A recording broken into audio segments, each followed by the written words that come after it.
नहीं हो रहा है पासवर्ड मैं कुछ और देखने बैठ गई इसके लिए पहले से लॉगिन कराए हैं उज्जवल सर। अब मैं कनेक्ट कराने से चेंज करके सिक्योर है लेकिन पोस्ट हो गया उज्जवल सर। देखो हां बैकग्राउंड ठीक ही आ रहा है। अरे वाह उज्जवल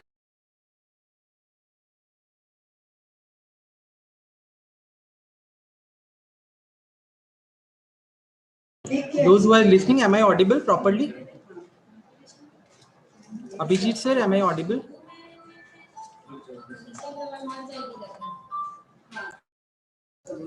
Am I audible, sir? Yes, yes, sir. Audible. Okay. जी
మరి ఏమంటారు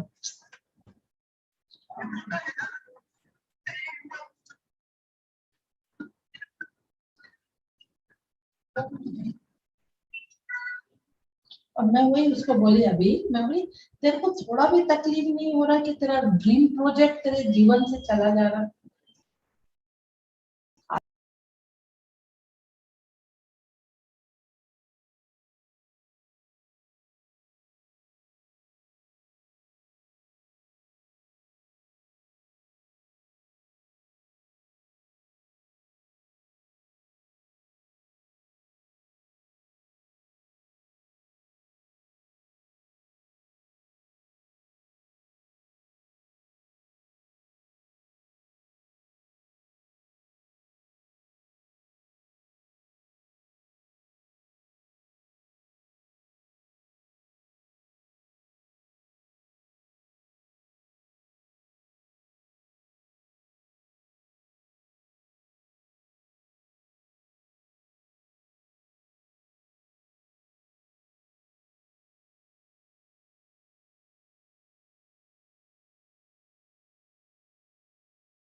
नहीं बोलते, डर ही लगता है।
Good morning, sir. Rajaram, sir.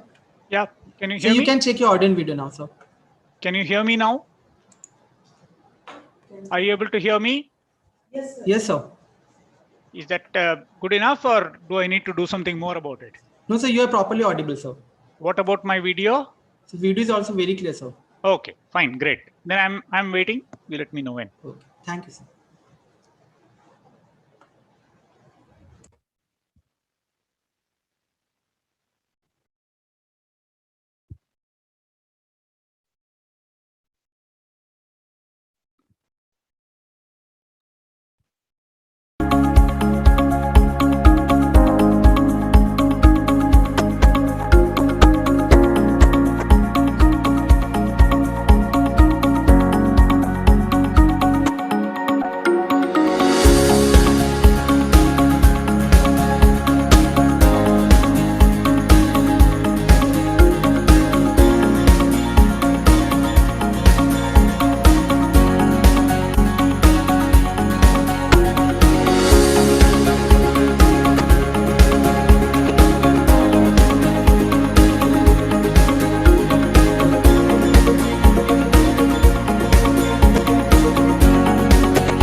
Good morning, everyone.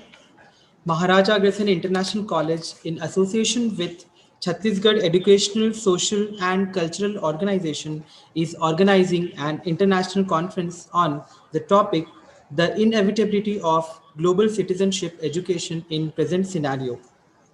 I, Ujjwal Patel, Assistant Professor of the Commerce Department, extend my greetings to all participants who have joined us and welcome you in this international conference.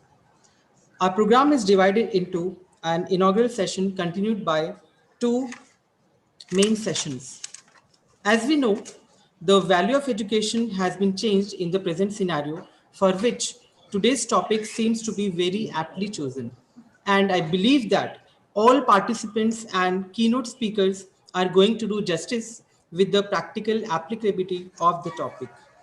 Now, I take the opportunity to invite Dr. Arun Kumar Dubey sir, who is convener and also the secretary of CESCO. We welcome you, sir. Thank you, Ujjwal sir. Namaskar. I welcome you all in this international conference on inevitability of global citizenship education in present scenario.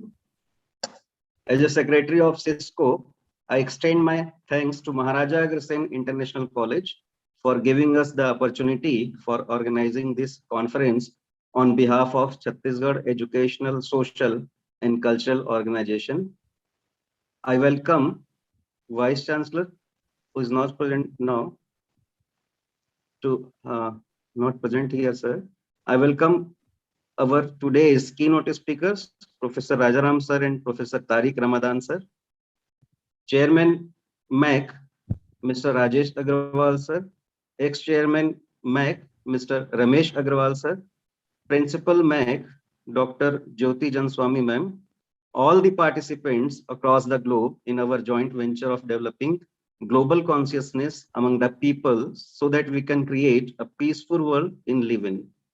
The educational experiences helps young people to improve their core competences in dealing with the social issues. Many students go abroad to study and develop their competency in all areas, as it is one of the main advantages when you work in business, politics, education, and peace processes. Global citizenship education aims to empower learners to all ages to assume active roles both locally and globally in building more peaceful, tolerant, exclusive, and secure societies. We always strive to achieve this goal by our conscious effort. And at last, I welcome you all in this international conference. Thank you. Thank you so much. Namaskar. Thank you so much, sir. Moving forward, I welcome Dr. Jyoti Janswamy, who is also the convener and principal of Maharaja Agrasen International College. We welcome you, ma'am.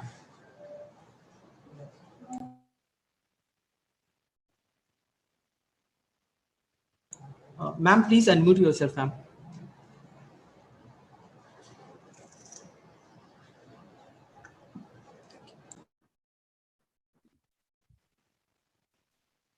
I, Dr. Jyoti Janswamy, Principal, Maharaja Agrasen International College, welcomes you in this international conference. On behalf of MAC, I also welcome our chief guest, Honorable Dr. K.L. Verma, Vice Chancellor, PTRSU, and keynote speakers, Professor Rajaram Sir, and keynote speaker, Tariq Ramadan Sir from Oxford University. I also welcome Honorable Chairman Sir, Rajesh Agrawal ji, and ex-chairman sir Ramesh Agrawal ji, and all my faculties, professors, research scholars, welcome you. Thank you so much. Thank you. Thank you, ma'am. I again take the opportunity to invite our chief patron, Honorable Ramesh Agrawal sir, our ex-chairman of Maharaja Agrasen International College. We welcome you, sir.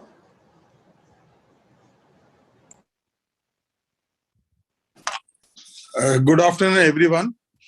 On behalf of MAC College, I welcome all the dignitaries on this conference on inevitability of global citizenship education organized by MAC College. I'm happy to know that we are doing this international conference, and I welcome the today's chief guest. I think he has not joined yet, Dr. K.L. Verma sir.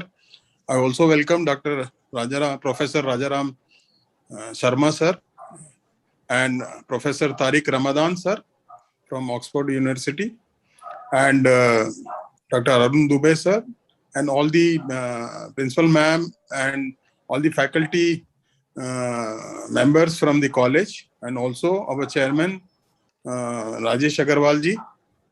I'm happy that this conference is being organized, and which will definitely benefit all the participants in getting the knowledge about the imparting this global citizenship education amongst the students, so that our students, our citizens are ready to face the global challenges when they go to other country, how to present themselves, how to behave, how to live in that country, so that they feel that somebody outside has not come, somebody is amongst them. So we all should feel that we are a global citizen, and this is a need of the hour. I hope everyone will be benefited, and the all the paper presenters and our mentors will do the justice for the conference. Thank you very much. Once again, I welcome you. Thank you so much, sir, for your kind words. So we have now concluded with the inaugural session of the day. It's time now to start with the main session. I would like to inform you that in session 1, we have the opportunity to hear our chief guest, Honorable Dr. Kesrilal Verma, sir, Vice Chancellor of Pandit Ravi Shukla University, followed by the address of keynote speaker, Professor Rajaram Sharma, who is the former Joint Director, CIT NCERT, New Delhi. And then we'll have paper presentations and of participants, followed by the question and answer session. Now I take the opportunity to introduce our chief guest, Professor Kesrilal Verma, sir. Professor Kesrilal Verma is working on the post of Vice Chancellor, Pandit Ravi Shukla University, Raipur, Chhattisgarh. Professor Verma was serving as Chairman, Commission for Scientific and Technical Terminology, Government of India, Ministry of Human Resource Development. He had also been entrusted with the additional charge of Director, Central Hindi Directorate and Director, NCPSL, of the Government of India. He has the vast experience of working on varied educational and administrative posts. Professor Verma has extensive experience of working as member in different national level committees like Hindi Advisory Committee, Ministry of Mines and Ministry of Steel, Government of India, the GIA Committee, CIIL, etc. He has also worked as member of selection committees in various central as well as state universities, UPSC, the Chhattisgarh Public Service Commission, Staff Selection Commission, National Council of Educational Research and Training, etc. He was member of General Council and also member of Language Development Board of the Sahitya Academy, that is National Academy of Letters.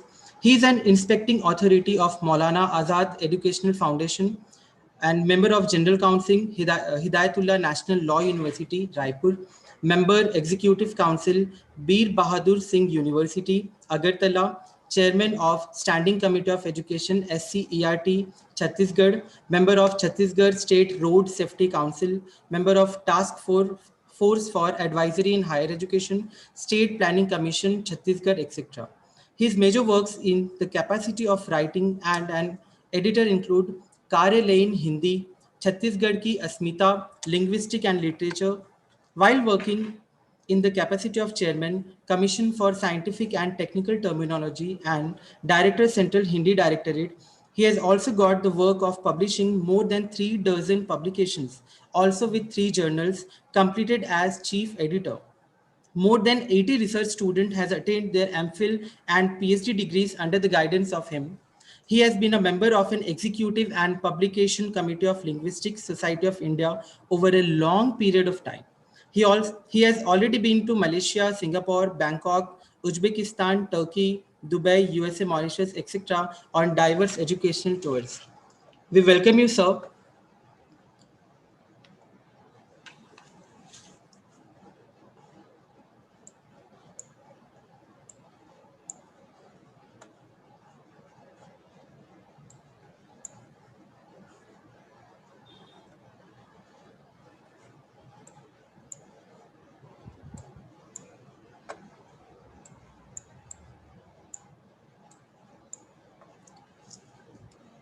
Honorable sir, VC sir, we welcome you, sir.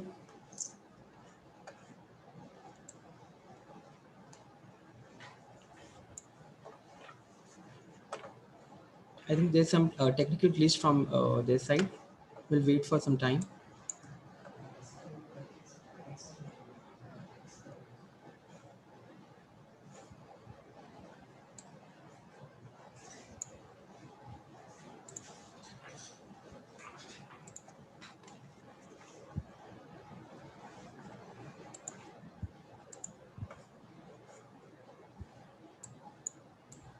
कुछ बोलते रहो।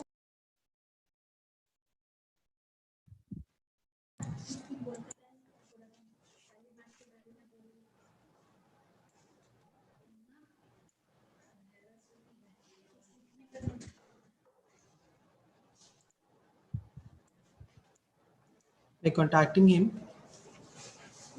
to join.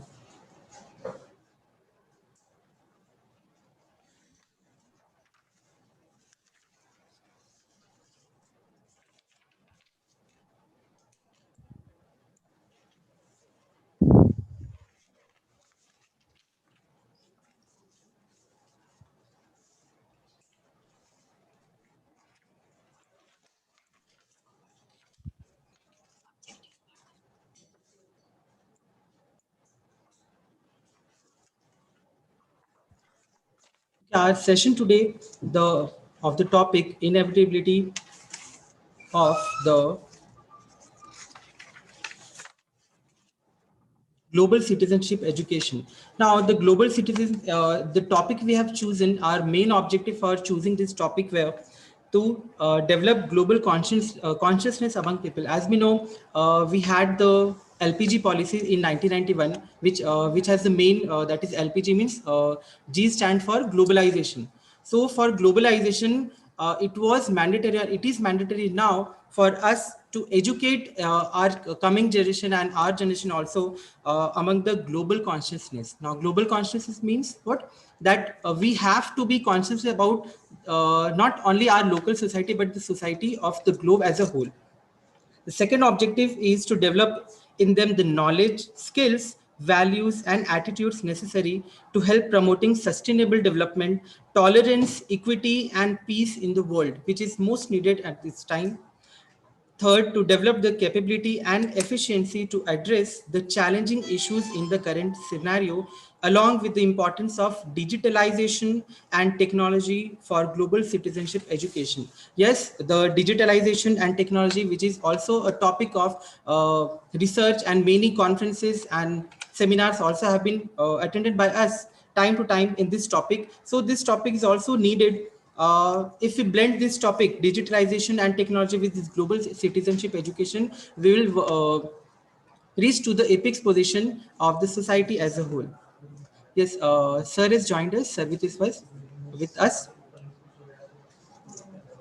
We extend our greetings to sir. Welcome you. We welcome you, sir, on behalf of Maharaja Agrasen International College and the Chhattisgarh Educational, Social and Cultural Organization.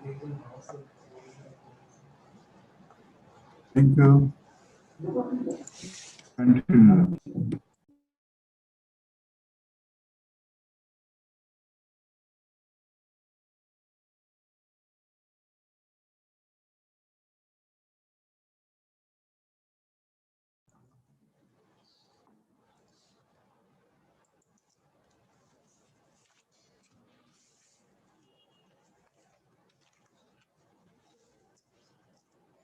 So please continue with your lecture.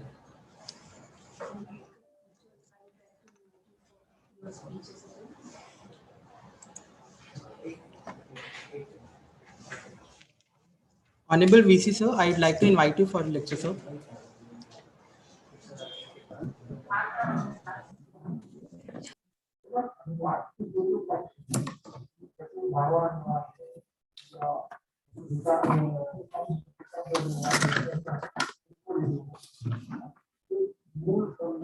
Maharaja Agrasen international college के द्वारा आयोजित इस महत्वपूर्ण आयोजन, जो कि international conference के रूप में है, आजकल जिसे वेबिनार भी हम दे रहे हैं, जिसका है वर्तमान परिदृश्य में वैश्विक नागरिकता शिक्षा की हिंदी करके बोल रहा हूँ।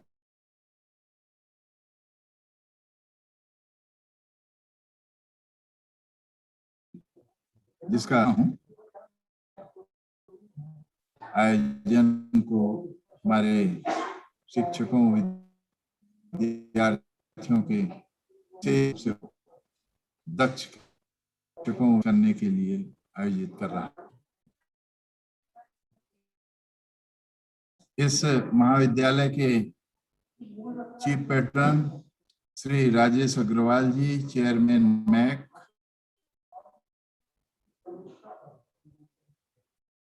X chairman MAC Shri Ramesh Agarwal ji, convener और मैक कॉलेज के प्राचार्य doctor Jyoti Janswami, doctor Arun Kumar Dubey, mister Ujjwal Patel, इस कार्यक्रम से जुड़े हुए हमारे सभी शिक्षक साथीगण,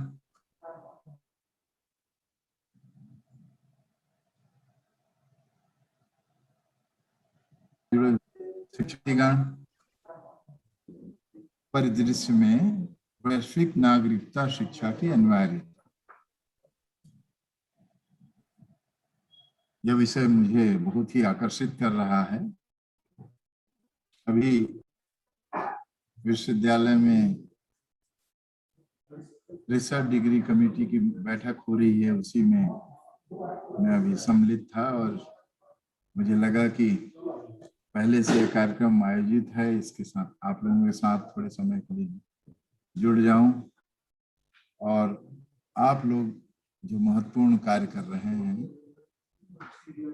उसको जानूं और कुछ अपनी बात रखें। हम सब इस बात को महसूस करते हैं कि दुनिया बड़ी तेजी से बदल और एक नागरिक को विश्व के इन हालातों के बीच कैसा होना चाहिए।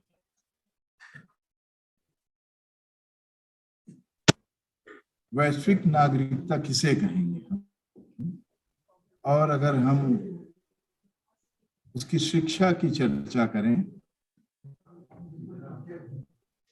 वैश्विक नागरिकता शिक्षा की, तो स्वाभाविक है कि उन बातों पर ध्यान दें जो हमें वैश्विक नागरिक बनाते हैं।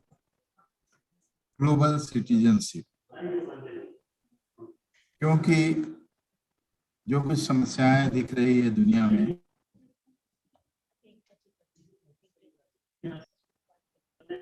चाहे वो मानवीय हो, असामाजिक है,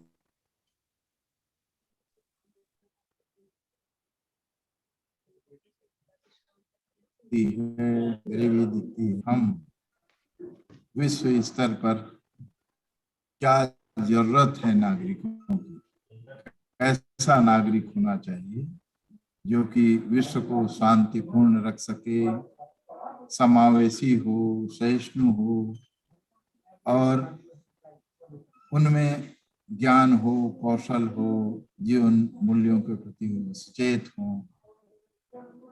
ये सब जानना, समझना और बच्चों मोटिवेट करना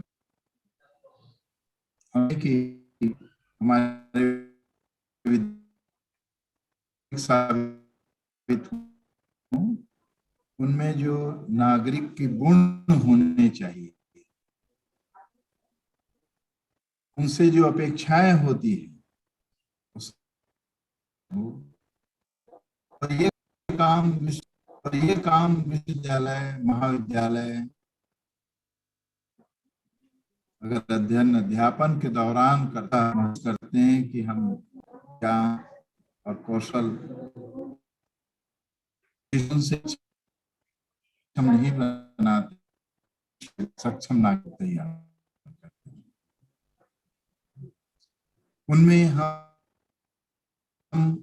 इन्हीं दिनों ऐसा संस्कार पैदा कर सकते हैं जिससे कि वे एक आदर्श समाज नागरिक के रूप में समाज में स्थापित। और स्वाभाविक है कि ऐसा है कि उन्हें मानव समाज के लिए उपयोगी साबित। यहीं से अगर शुरुआत होती है, हम विद्यार्थियों को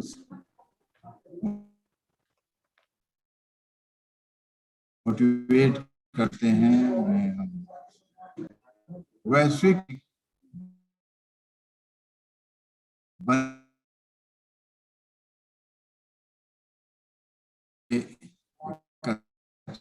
करते हैं,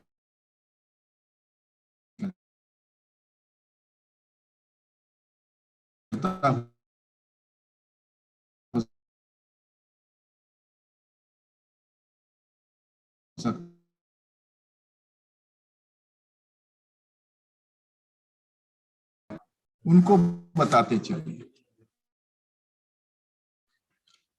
जैसे कि जो डिफरेंसेस हैं, जो पिक्युलरिटी होती है अलग अलग लोगों में, जो विशेषताएं होती है जो हमें एक दूसरे से अलग करती है, उसके प्रति सम्मान भावना, उसको स्वीकार करना, डिफरेंसेस को स्वीकार करना सबसे बड़ी बात है।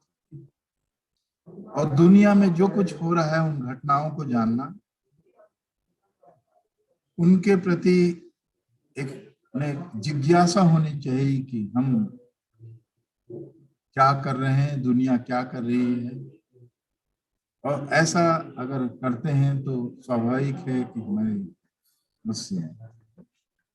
चरित्र में जो लचीलापन आता है, कम्युनिकेशन स्किल को डेवलप करें,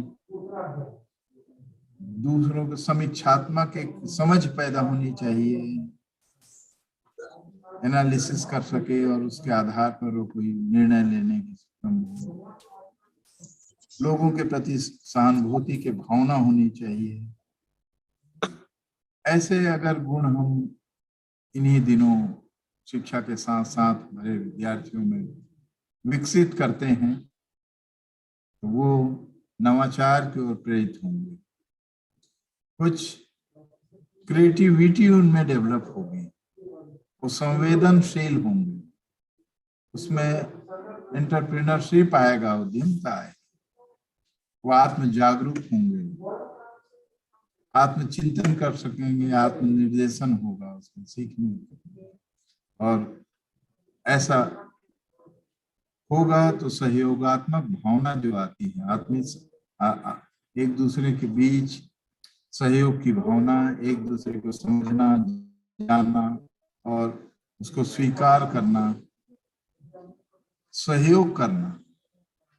आज सबसे बड़ी जरूरत होती है कि संवाद कायम रखना, एक दूसरे के प्रति भावात्मक एकता रखना,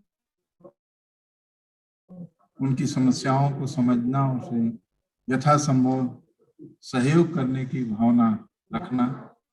और इसी में अगर हम रमते हैं खुले दिमाग से, खुले मन से, तो स्वाभाविक है कि इससे स्वयं को भी एक आनंद की अनुभूति होती है, दूरदर्शिता बढ़ती है और वह व्यक्ति हजारों लाखों के बीच में अलग अपनी छवि बना लेता है,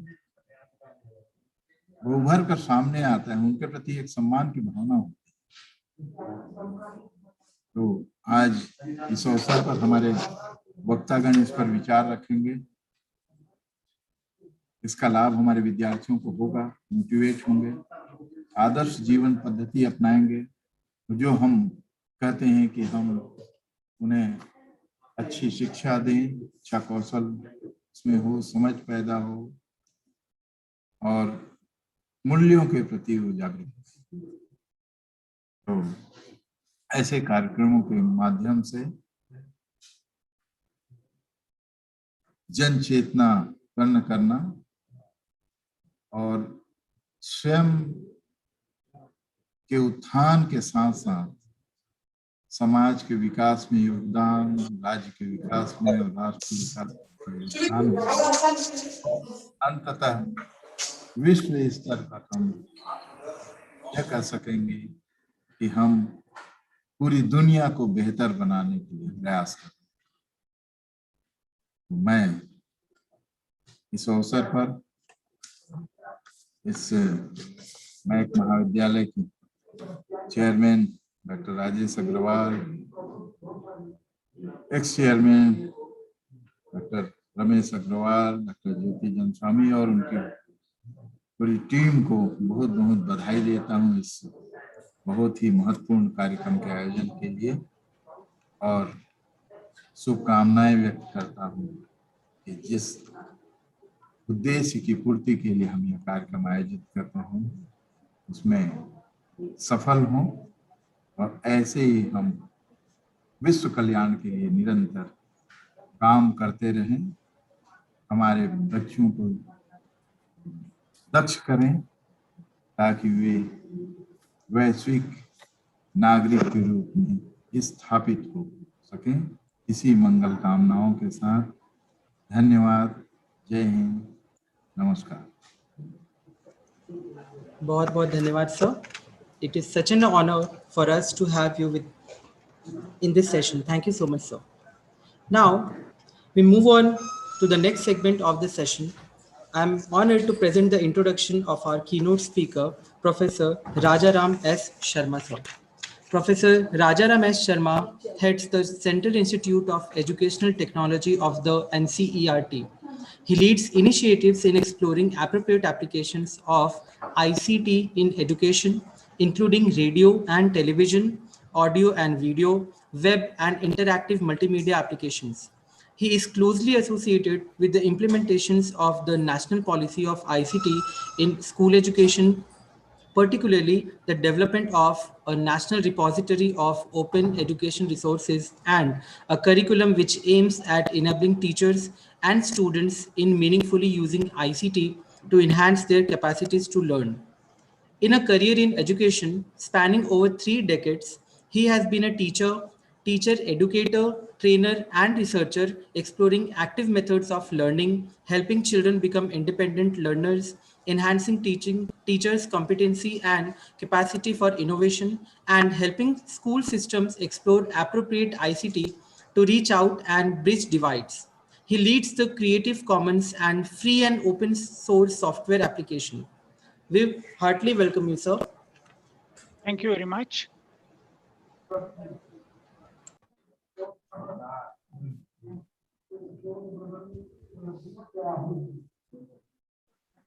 I hope all of you are able to see the screen that I'm sharing.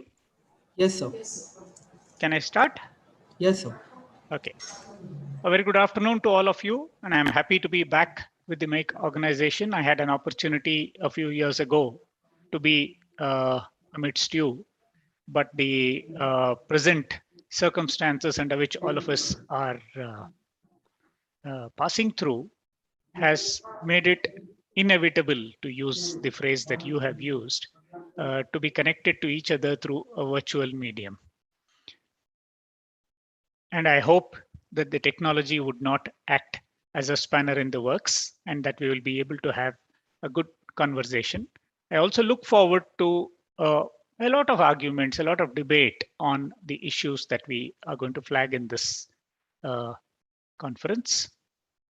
I am informed that there would be 3 other keynote speakers, and they would be dwelling on various aspects of a global citizenry and the responsibilities and duties of such a global citizen, not just as an individual, not just as a community, not just as a larger nation, but as a world of people, not only for people, but for perhaps every living, non-living, and perhaps everything else that is there on this globe.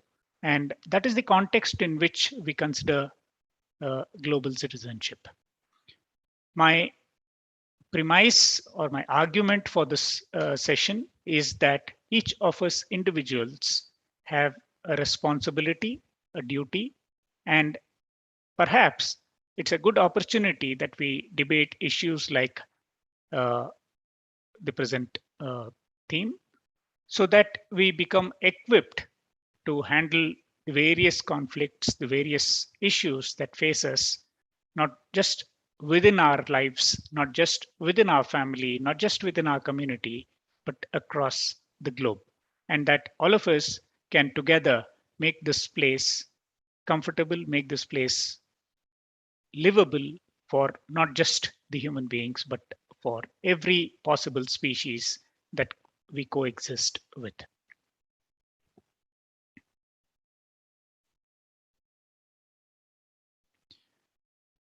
The concept of a global village perhaps is relatively old.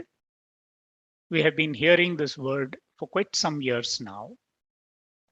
In order to understand the perspective from which we need to look at this idea of a global village, the villagers who live in this village, the interrelationships that exist between them, the kind of responsibilities that each of us wield, it is necessary for us to step back a little and look at what is it that we do as an individual.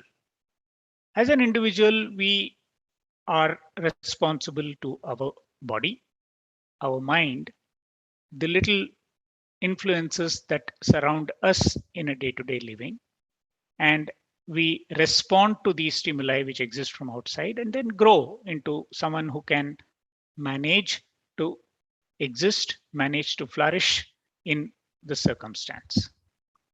If we expand our vision to include our immediate family, maybe parents, maybe children, maybe our spouse, maybe the few relatives who are with us, we immediately notice that we need to go much beyond the basic idea of looking after ourselves, but then become caring, start sharing, start interacting with people, start appreciating the viewpoints that others might have, and try and see if there is some ways in which we can contribute to the living together idea. Expand this idea to a larger community of people, you'll realize that the relationships or the interconnections which exist between people goes much beyond sharing and caring. There are, for instance, shops in our neighborhood, people who have used the possibility of setting up a shop, vending products that you would have a need for, and hence your interaction will have to expand to this person who otherwise you might not know personally, otherwise you might not share your lives with, but in the context of the trading that happens between us, we will have expanded our relationship with this person.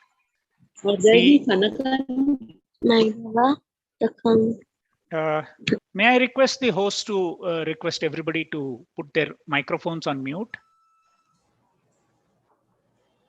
Yes, we have muted him, sir. Okay, right, thank you. So when we expand our vision to include people who are outside the immediate frame of our family, we expand it to the town in which we live, the neighborhood in which we live, we start realizing that there can be alternate perspectives on various issues. There can be opinions which have been formed as a result of the interaction that these people have had. They also listen to the radio, they also read the newspapers, they also interact with people. But then in that process of interaction, they might have come to acquire an opinion which could be different from yours. Now, till such time that we were looking at ourselves as individuals, whatever we had appreciated as knowledge becomes a kind of the truth. But once you start interacting with other people, once you start looking at perspectives which are outside, then we start realizing that there is a lot of scope for give and take. There is a lot of tolerance that we need to build up. There is a lot of sharing that we need to inculcate in ourselves and so on. Now, the very context of a global village is a completely expanded version of this, where we come to recognize that there could be people who live in completely different circumstances, whose lives have evolved over a period of time in a completely divergent ways. Their cultural habits could be different, their social habits could be different, the languages they speak could be different, the foods that they eat could be different, they could be dressing differently. Their value systems would have evolved in response to the circumstances in which they live. And so, therefore, there could be a complete alternate way in which living can actually be performed. And to the extent that we need to share our world with them, to the extent that we need to have some kind of an interconnectedness with this world, we will have to learn to assimilate, learn to accommodate this alternate worldview. The best example for this would be the knowledge that we get in our textbooks.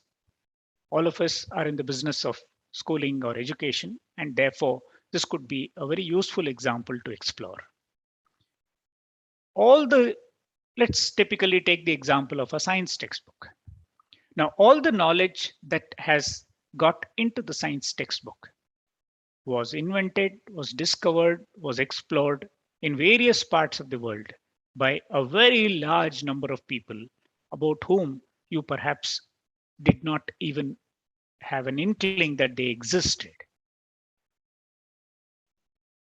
But they decided that this knowledge is something that should not be kept with themselves. That discovery, that invention, that product that was made, that piece of principles or whatever other conclusions that they came to, that would be shared.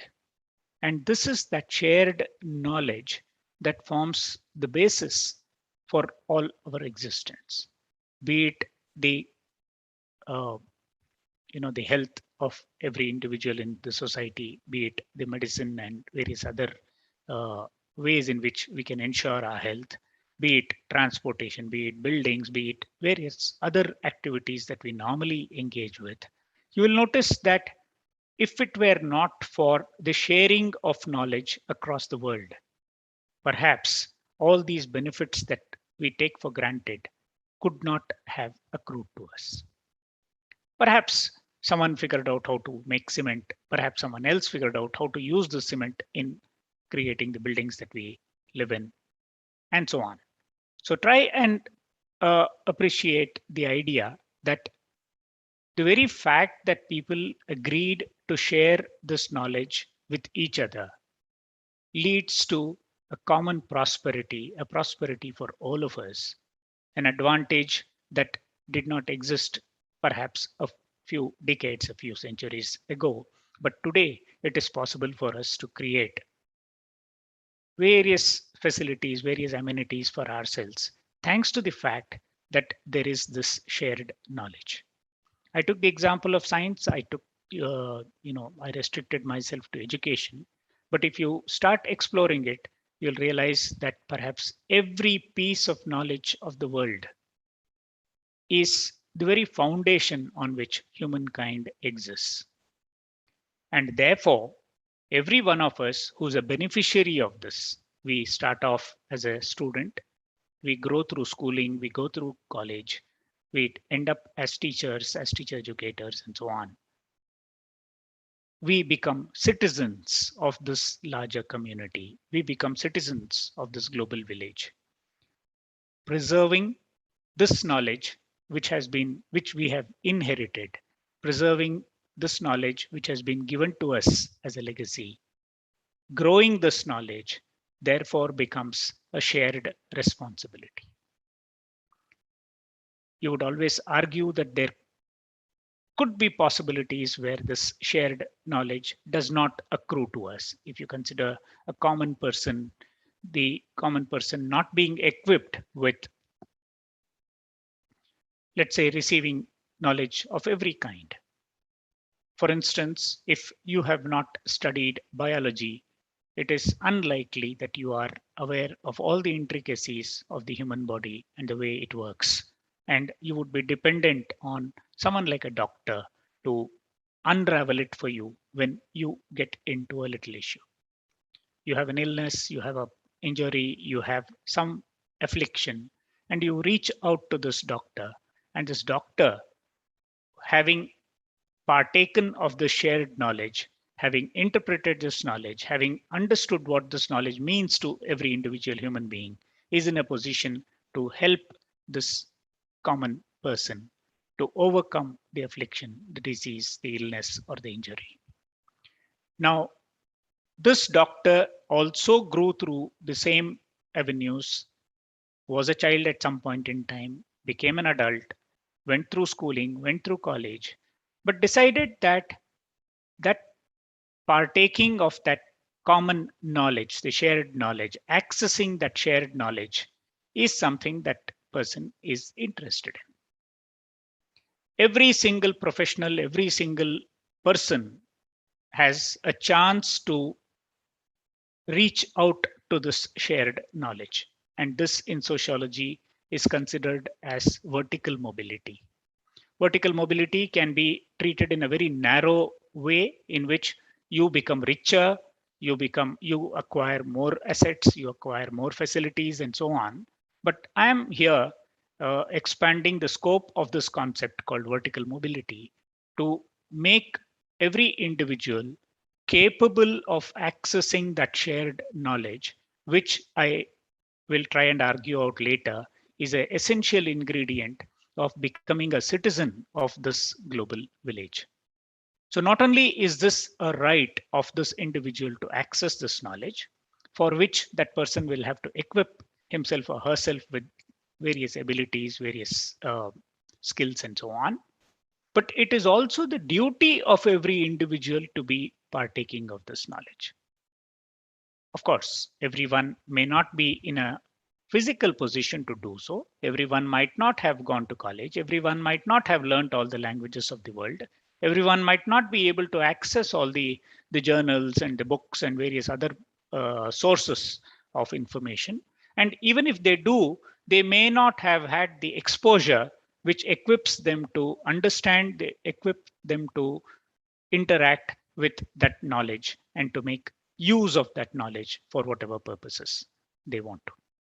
Mostly people would organize themselves into a trapezoid of this kind. Ideally, it should have been a cuboid. Now, what we are organizing in this is that at each layer of this figure that you see here, we call this a trapezoid, there are people. And what distinguishes people at each of these levels is that as we go higher and higher, as we go from one layer to the layer above it, there are people who have come to acquire certain special skills, certain special knowledge. They have risen to a level from which they can see more, they can interact with other people across those layers and can therefore come to acquire a more expansive view.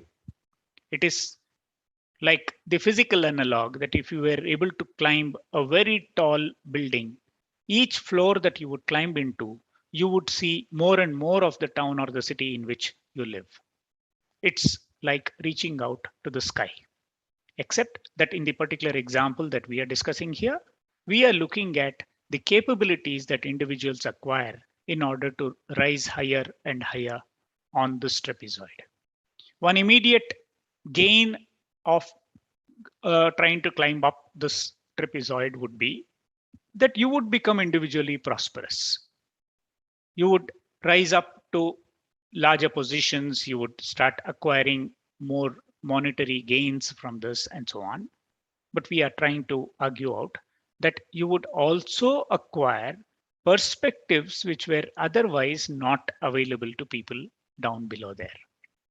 The persons who are at the bottom of this trapezoid are typically those who, thanks to the circumstances, thanks to the education that they acquired, have to eke out a living, let's say, using physical labor.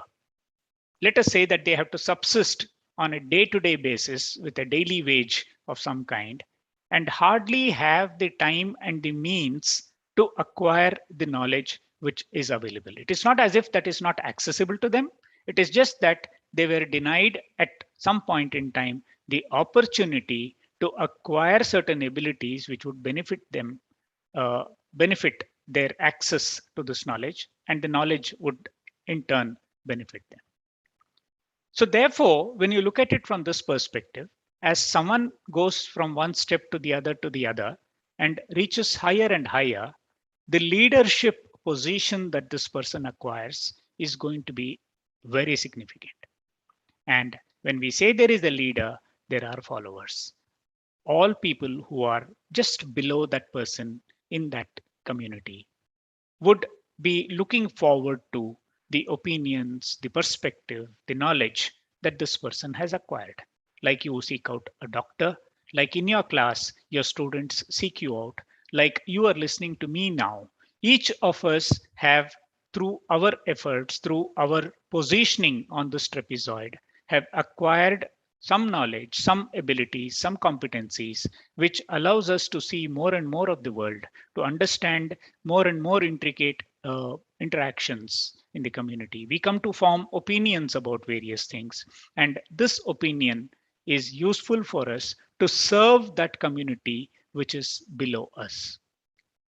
The fact that we have the liberty, the fact that we have the luxury, the fact that we have access to all these resources at the top is courtesy the community which offered us that position.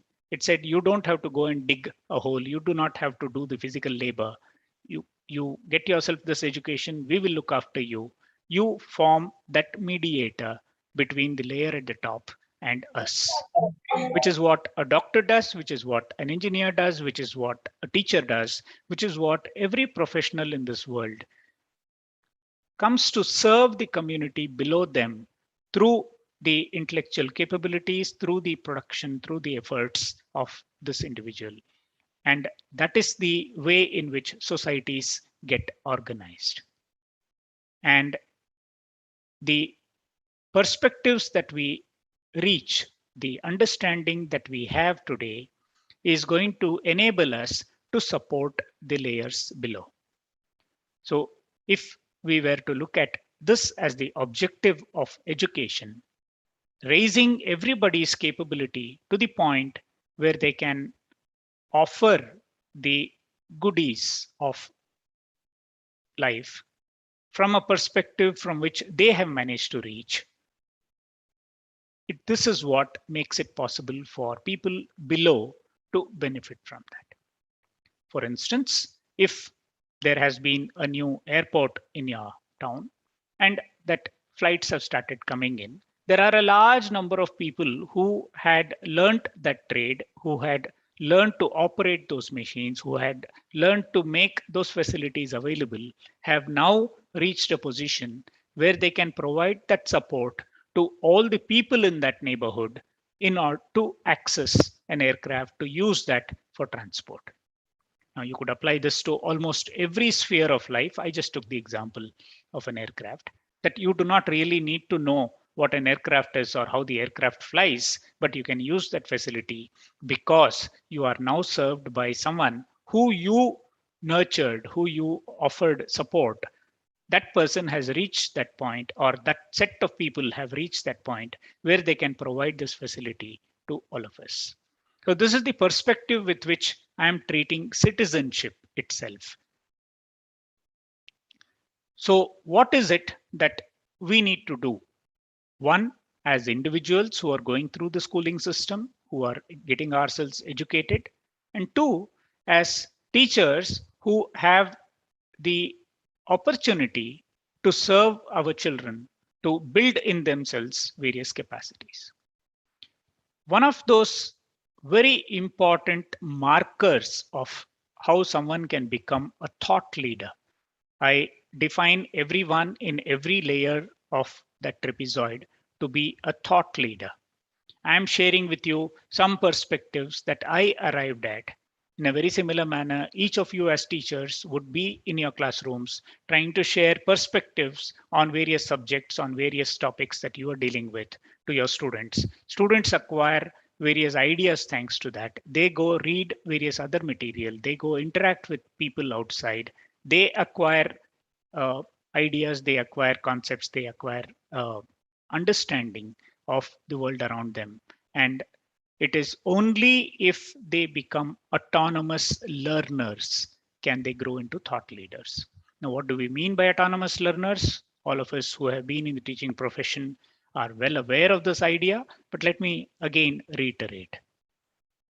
All that we do in our classrooms, all the technology that we use, be it a textbook, be it a video program, be it a connection to the internet, be it this online virtual meeting that we are currently organizing, all of these provide the input to a learner. This does not constitute learning. This constitutes teaching. Now, what the learner does with this information, what the ideas that get made by the person within his head is what we are looking at as learning. The person receives the information that is made available and grows that into some kind of a map connecting all the thoughts that exist there. And these are the thoughts which are together constituting the knowledge of that individual. And when it comes to solving problems, that individual now reorganizes that knowledge and applies it to that new situation, thereby trying to solve the problem at hand. And so therefore, a person who takes on the responsibility, a person who acquires the ability to learn, a person who acquires the ability to receive the information that others are giving to him and make sense of it, build within oneself the ability to interact with that knowledge, is the person I term as an autonomous learner. And this autonomy is also associated with how critically we tend to look at the opinions that others give us, how critically we receive the information that comes to us, how we can utilize that to create knowledge for ourselves, which can be defended and which can be used to solve the problems of people around us, below us, and so on. So what is it that this thought leader's tool set should be? What are the dimensions that are of concern to us? Cognitive dimensions are something that we understand quite easily, but it is not adequate if we have generated the smartest student around, the most intelligent fellow, the fellow who can sort of, retain a large amount of information, who can solve a large number of problems and so on. This person is certainly skillful. This person is certainly equipped. But if this person does not have an inclination or an interest to serve the community, to appreciate the problems that people in that community face, and to reach out and try and solve their problems, then all this knowledge that this person acquired would be of no use. Similarly, one could always say that now that I have acquired this knowledge, I'm going to set up a company, I'm going to set up a business, I'm going to, try and monetize the skill and knowledge, which may be essential to the extent that we have to make a living. We also need money like everybody else. But then there are ethical dimensions of whether the person who we are serving. Let me again revisit the example of a doctor. Let us say that the doctor is faced up to a patient who is physically simply not capable of paying you. Now, do you have or do you not have an obligation to this person? Is it true that this person is not paying you? The very fact that he allows you to be a doctor, the very fact that he allowed you, made an investment on you to give you the opportunity to become a doctor, in itself was a payment that he made upfront. Every member of the society, some to lesser degree, some to a higher degree, make an investment in making this society flourish and stay in the manner in which it is today, so that it enables that doctor to perform his or her duty. The very perspective from which we can look at such ethical issues, look at such socio-cultural issues, will be necessary for this thought leader to cultivate, because it is only through such perspectives can this person become a leader in the first place. And because he's using his thinking towards solving the problems of the society, we call this person a thought leader. Now, in order for such perspectives to become robust, in order that such perspectives can be defended from any forum, in order that every individual comes to not only believe in his or her own opinion and perspective, but also is able to convince others about this perspective, and that this perspective does not harm the picture that someone else has cultivated. This is what we call a defensible perspective. And this can be done only if someone builds in oneself what I call a crap detector. For instance, when you go ahead and type in a keyword into Google and you get a lot of results, you will notice that the first few results there are advertisements from various companies. Not that they were trying to answer your question, but they were trying to utilize the content of that phrase that you typed in and try and sell you a product.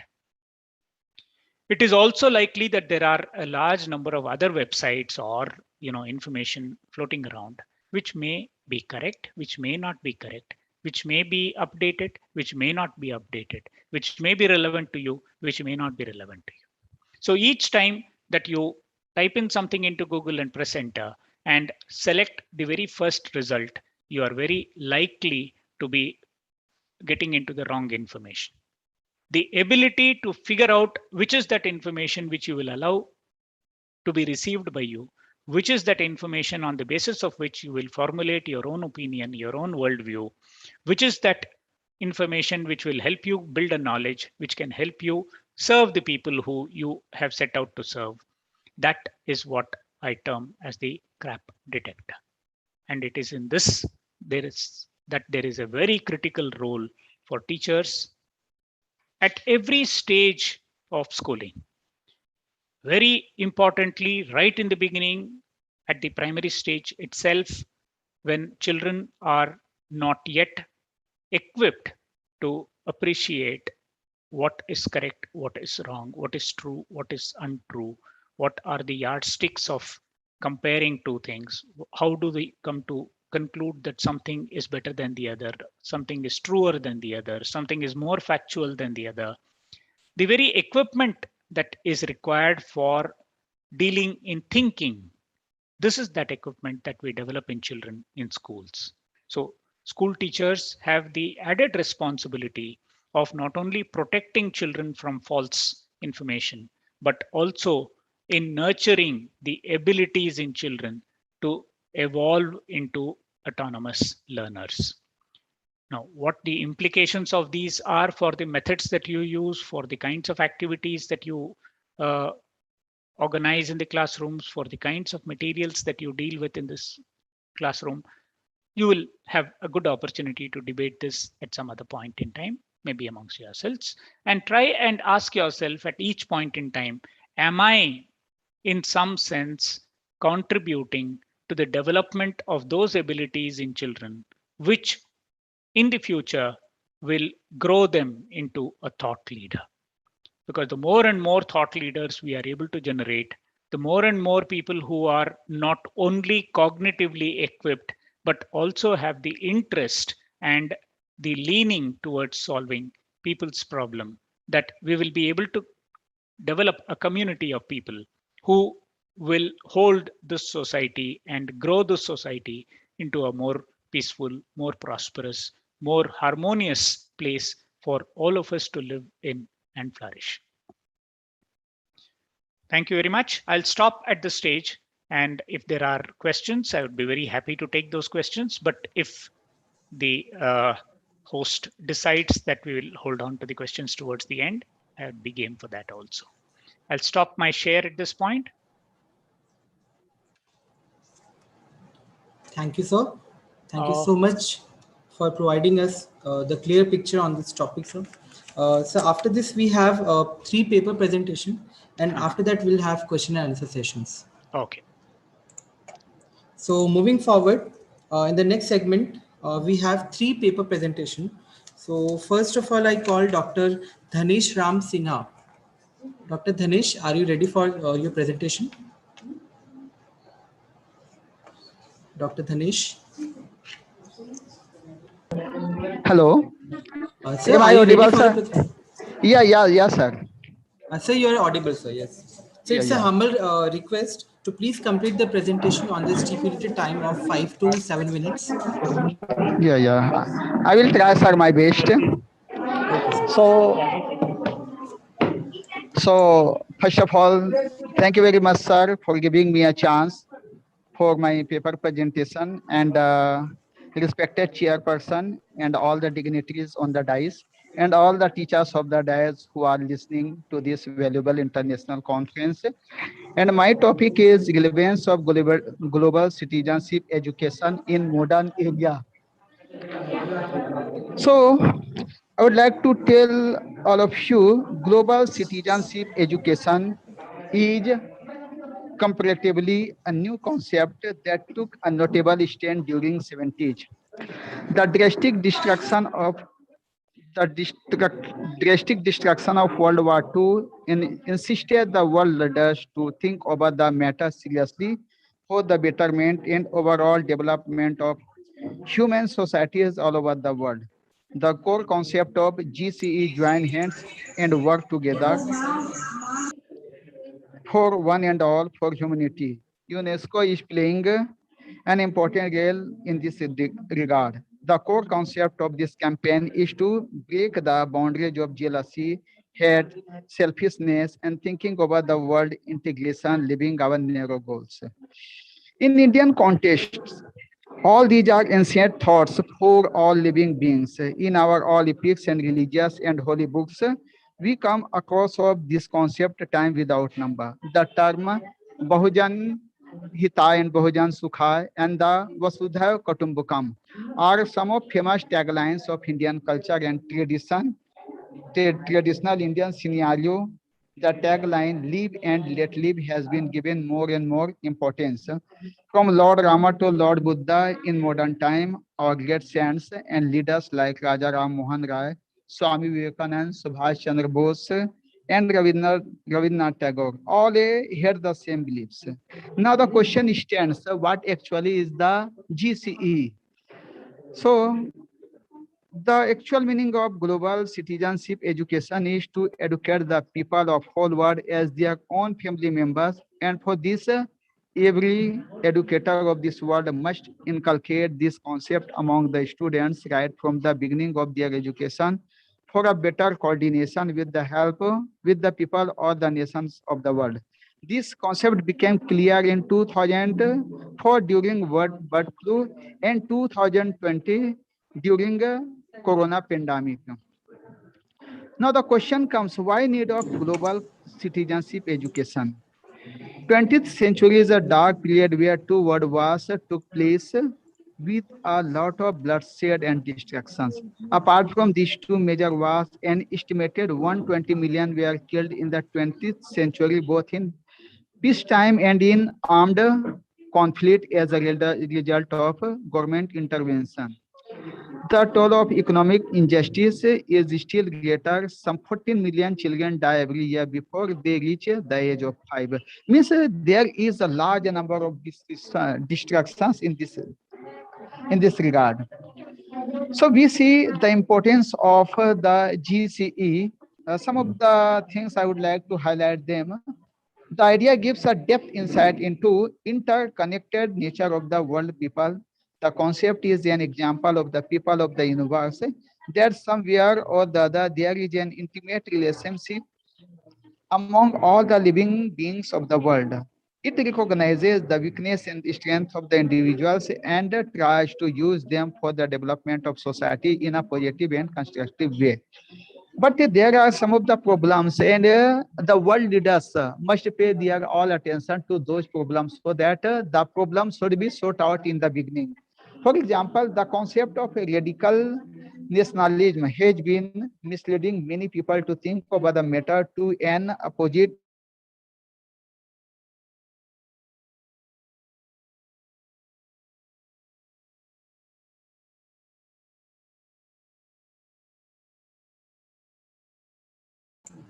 Not you're for not- many. Mindset of many people is not the same as we think about the problem. So the thing being cultural tears in this changing scenario in the world of globalization, it is necessary for all of us that we must try to respect for all the citizens, for all the cultural tears of the world. So only then we can live together. Second thing is that the most important thing I would like to add in this regard is classroom attention. Our focus must go to the classrooms because the students of today, they are the leaders, they are the common people of tomorrow. That's why we must focus our all attention to the students, to the classrooms. And youngsters must be given uh, much importance in this regard because they are the doers, they are the agents of the coming days.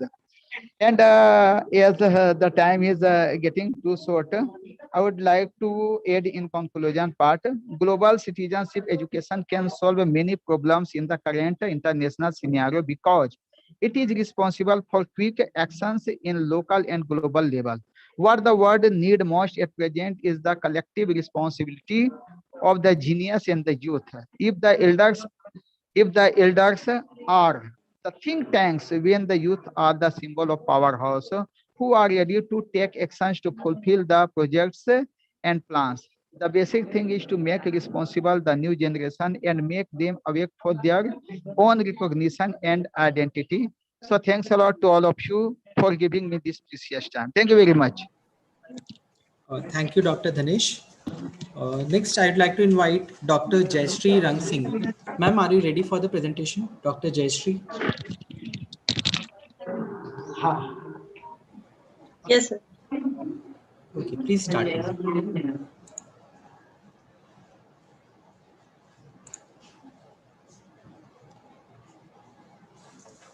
Ma'am, please unmute yourself, ma'am. Jayashree, ma'am, please unmute yourself. आज के इस programme में उपस्थित मुख्य अतिथि श्रीमान उज्जवल Patel sir, Pandit Ravishankar Shukla के vice chancellor doctor KL. Verma sir तथा उपस्थित सभी सम्माननीय जन को मेरा सादर नमस्कार। ये मेरा सौभाग्य है कि मुझे आप जैसे प्रखर विद्वानों के मध्य अपनी बात कहने का सुअवसर प्राप्त हुआ है। आप लोगों से जो भी मुझे ज्ञान प्राप्त होगा वह अमूल्य होगा और मैं आशा करती हूँ कि भविष्य में भी सभी का समय समय पर मुझे मार्गदर्शन मिलता रहेगा।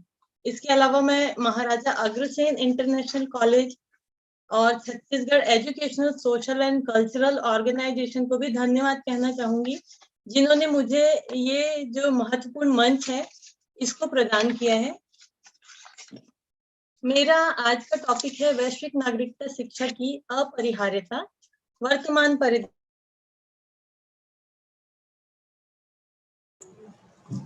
Ma'am, you are again muted, ma'am. Please unmute yourself. Ma'am, mute हो गया। ओके, मैं अनम्यूट हो रही हूँ, बार बार म्यूट हो जा रहे थे। यस मैम, अभी आप ऑडिबल मैम। मेरा आज का टॉपिक है वैश्विक नागरिकता शिक्षा की अपरिहार्यता।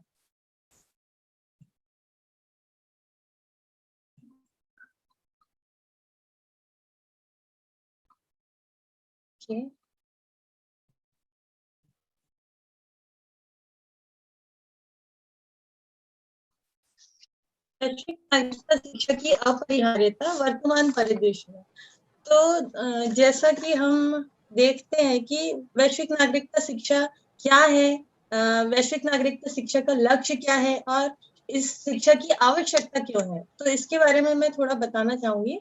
सबसे पहले मैं एक संस्कृत का छोटा सा जो श्लोक है, अयम निजः परो वेति गणना लघु चेत साम उदार चरिता नाम तू वसुधैव कुटुंबकम, इससे प्रारंभ करना चाहूंगी। ये जो संस्कृत वाक्यांश है ये हिंदू धर्म ग्रंथ के महाउपनिषद में मिलता है। ये जो वाक्यांश है ये सनातन धर्म का मूल वाक्यांश माना गया है। भारत की जो सभ्यता है ये सनातन सभ्यता है। भारत और भारत की जो संस्कृति है ये वसुधैव कुटुंबकम का भाव रखने वाली संस्कृति, जो कि सिर्फ भारत को नहीं बल्कि पूरी धरती को एक परिवार मानता है। और ये जो छोटा संस्कृत वाक्यांश है, ये सीधा वैश्विक नागरिकता शिक्षा के लक्ष्य को इंगित करता है। ये जो वसुधैव कुटुंबकम है, ये सीधे वैश्विक नागरिकता शिक्षा के लक्ष्य को इंगित करता है। तो सबसे पहले हम देखेंगे वैश्विक नागरिकता शिक्षा क्या है। तो वैश्विक नागरिकता शिक्षा जो है, अगर हम देखें तो एक ऐसा ढांचा तैयार करने वाला प्रतिमान है जो ये बताता है कि शिक्षार्थी को विश्व को सुरक्षित करने के लिए किस प्रकार से भाग लेने की आवश्यकता है, जो कि अधिक न्यायपूर्ण हो, शांतिपूर्ण हो, सहिष्णु हो और सुरक्षित हो। इसके बाद हम देखेंगे, नेक्स्ट है हमारा वैश्विक नागरिकता शिक्षा का लक्ष्य क्या है। तो वैश्विक नागरिकता शिक्षा का लक्ष्य में देखें तो वैश्विक समझ का विकास करना, विभिन्न जो समरूपता है, पहचान है, इसको एक्सेप्ट करना, अप्रिशिएट करना, ये सारे जो चीजें हैं वैश्विक नागरिकता शिक्षा के लक्ष्य। महत्वपूर्ण जो कौशल होते हैं, लोगों के जो कौशल होते हैं, इनको विकसित करना होता है, विश्वास और मूल्यों को विकसित करना। इसके अलावा जो वैश्विक मुद्दे हैं, इनमें भागीदारी लेना और वैश्विक समस्याओं का मिलकर निदान करना। जैसे वैश्विक समस्याएं अभी चल रही है, कोविड-19 का है, इसके अलावा आतंकवाद है, प्रवासी आबादी के मुद्दे हैं, ये सारी जो है ये वैश्विक समस्याएं हैं। इन सारे जो मुद्दे हैं, इनमें भागीदारी होना और इनका निदान करने की आवश्यकता है। तो ये जो है वैश्विक नागरिकता शिक्षा हमारे लिए आवश्यक क्यों है? वैश्विक नागरिकता शिक्षा इसलिए आवश्यक है क्योंकि अभी हम देखें, वर्तमान समय में देखें तो दुनिया जो है एक विश्व समुदाय और वैश्विक समाज, अभी तक ऐसा कोई भी चीज मौजूद नहीं है। लोग पहले से ही राष्ट्रीय सीमाओं के पार एक दूसरे से सोशल मीडिया है, इंटरनेट है, इससे जुड़े हुए महसूस करते हैं, तो लोगों को लगता ही नहीं कि और कुछ चीज हो सकता है। लेकिन वास्तविक रूप से देखें तो विभिन्न जो राज्य है, इनके बीच में बहुत सारी समस्याएं होती है जिनको वो अकेले उसका समाधान नहीं कर सकते। इसके लिए इनको एकजुट होना आवश्यक है।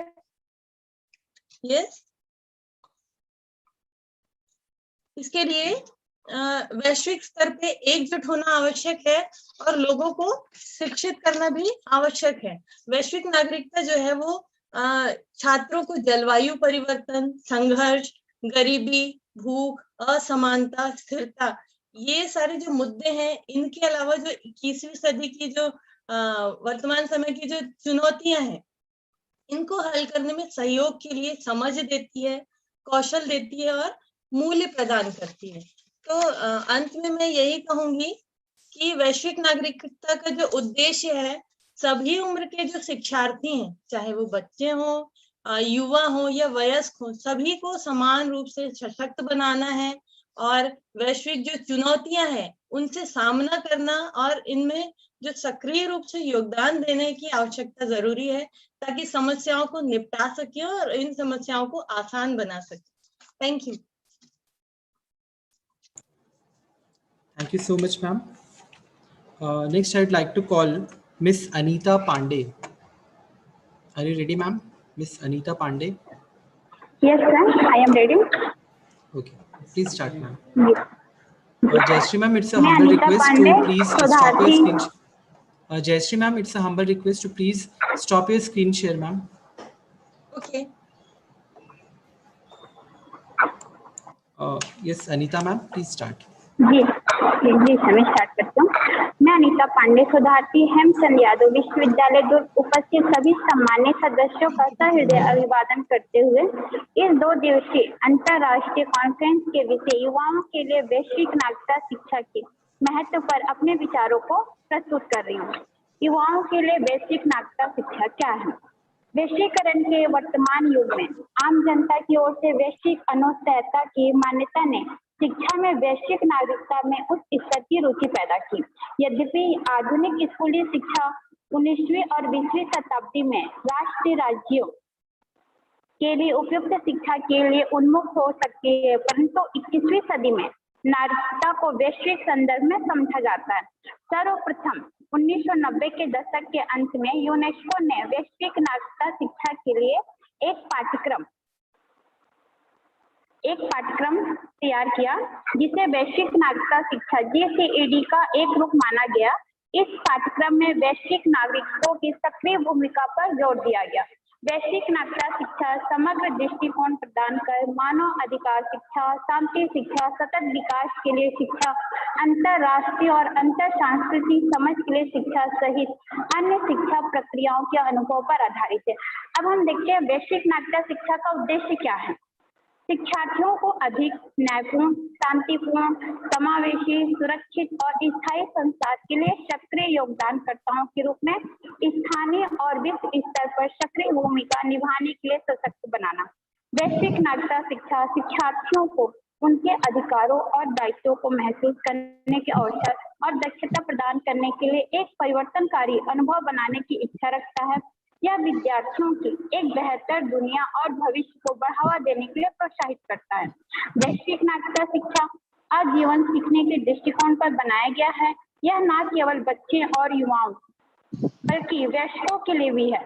वैश्विक नागरिकता शिक्षा को औपचारिक, गैर औपचारिक और अनौपचारिक शिक्षा के रूप में वितरित किया जा सकता है।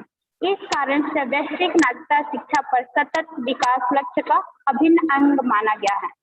वैश्विक नागरिकता शिक्षा की छात्र केंद्रित भागीदारी प्रकृति का एक अन्य महत्वपूर्ण तत्व यह है कि यह छात्र सामाजिक नेटवर्क सेवाओं के माध्यम से दूसरों के साथ अपने जुड़ाव के माध्यम से संवाद, सीखने और कार्यवाही के माध्यम से वैश्विक नागरिकता के अपने स्वयं के रूपों का निर्माण करता है। वैश्विक नागरिकता शिक्षा से हमें 3 अपेक्षित परिणाम प्राप्त होते हैं। जो प्रथम परिणाम है कि विद्यार्थी स्थानीय, राष्ट्र और वैश्विक मुद्दों पर विभिन्न देशों और आबादी की परस्पर निर्भरता और अन्योन्याश्रयता का ज्ञान समझ हासिल करते हैं। विद्यार्थी महत्वपूर्ण सोच और विश्लेषण के लिए कौशल विकसित करते हैं, जिससे हमें द्वितीय परिणाम प्राप्त होता है कि विद्यार्थी मानव अधिकारों पर आधारित मूल्य और जिम्मेदारियों को साझा करते हुए एक सामान्य मानवता से संबंधित होने की भावना का अनुभव करते हैं। विद्यार्थियों में सहानुभूति, एकजुटता और मतभेदों की विविधता के प्रति सम्मान की प्रवृत्ति विकसित होती है। तृतीय परिणाम है अधिक शांति और स्थिर संचार के लिए विद्यार्थी स्थानीय, राष्ट्रीय और वैश्विक स्तर पर प्रभावी और जिम्मेदारी से कार्य करते हैं। विद्यार्थियों में आवश्यक कार्यवाही के लिए भी प्रेरणा और इच्छा विकसित होती है।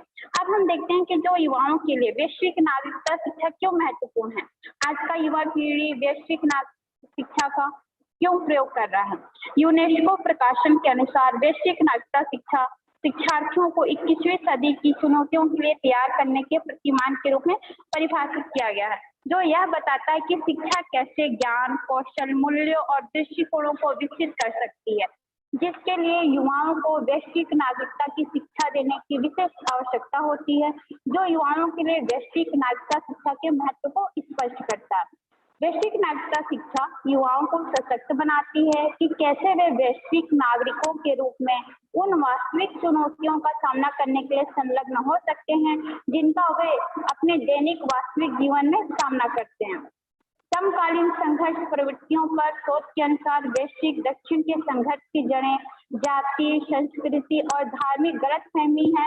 इस पृष्ठभूमि के खिलाफ वैश्विक नागरिकता शिक्षा युवाओं को संस्कृति की गतिशीलता पर ज्ञान के साथ सशक्त बनाने और सहिष्णुता और समावेश के मूल्यों को विकसित करने का प्रयास करता है। वैश्विक नागरिकता शिक्षा के माध्यम से युवाओं को ऐसे कौशल से सशक्त किया जाता है जो उन्हें वैश्विक परिप्रेक्ष्य से अपने वातावरण और इसके नागरिक वास्तविकताओं को समझने में मदद करता है। वैश्विक नागरिकता शिक्षा युवाओं को ऐसी योग्यताएं भी प्रदान करता है जो उन्हें संघर्ष समाधान में सक्रिय भागीदार बनने में सक्षम बनाती है।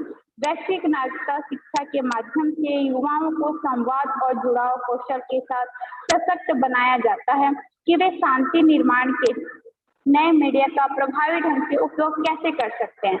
वैश्विक नागरिकता शिक्षा के माध्यम से युवाओं में सतत शांति निर्माण की दिशा के प्रति दृष्टिकोण विकसित किया जा सकता है।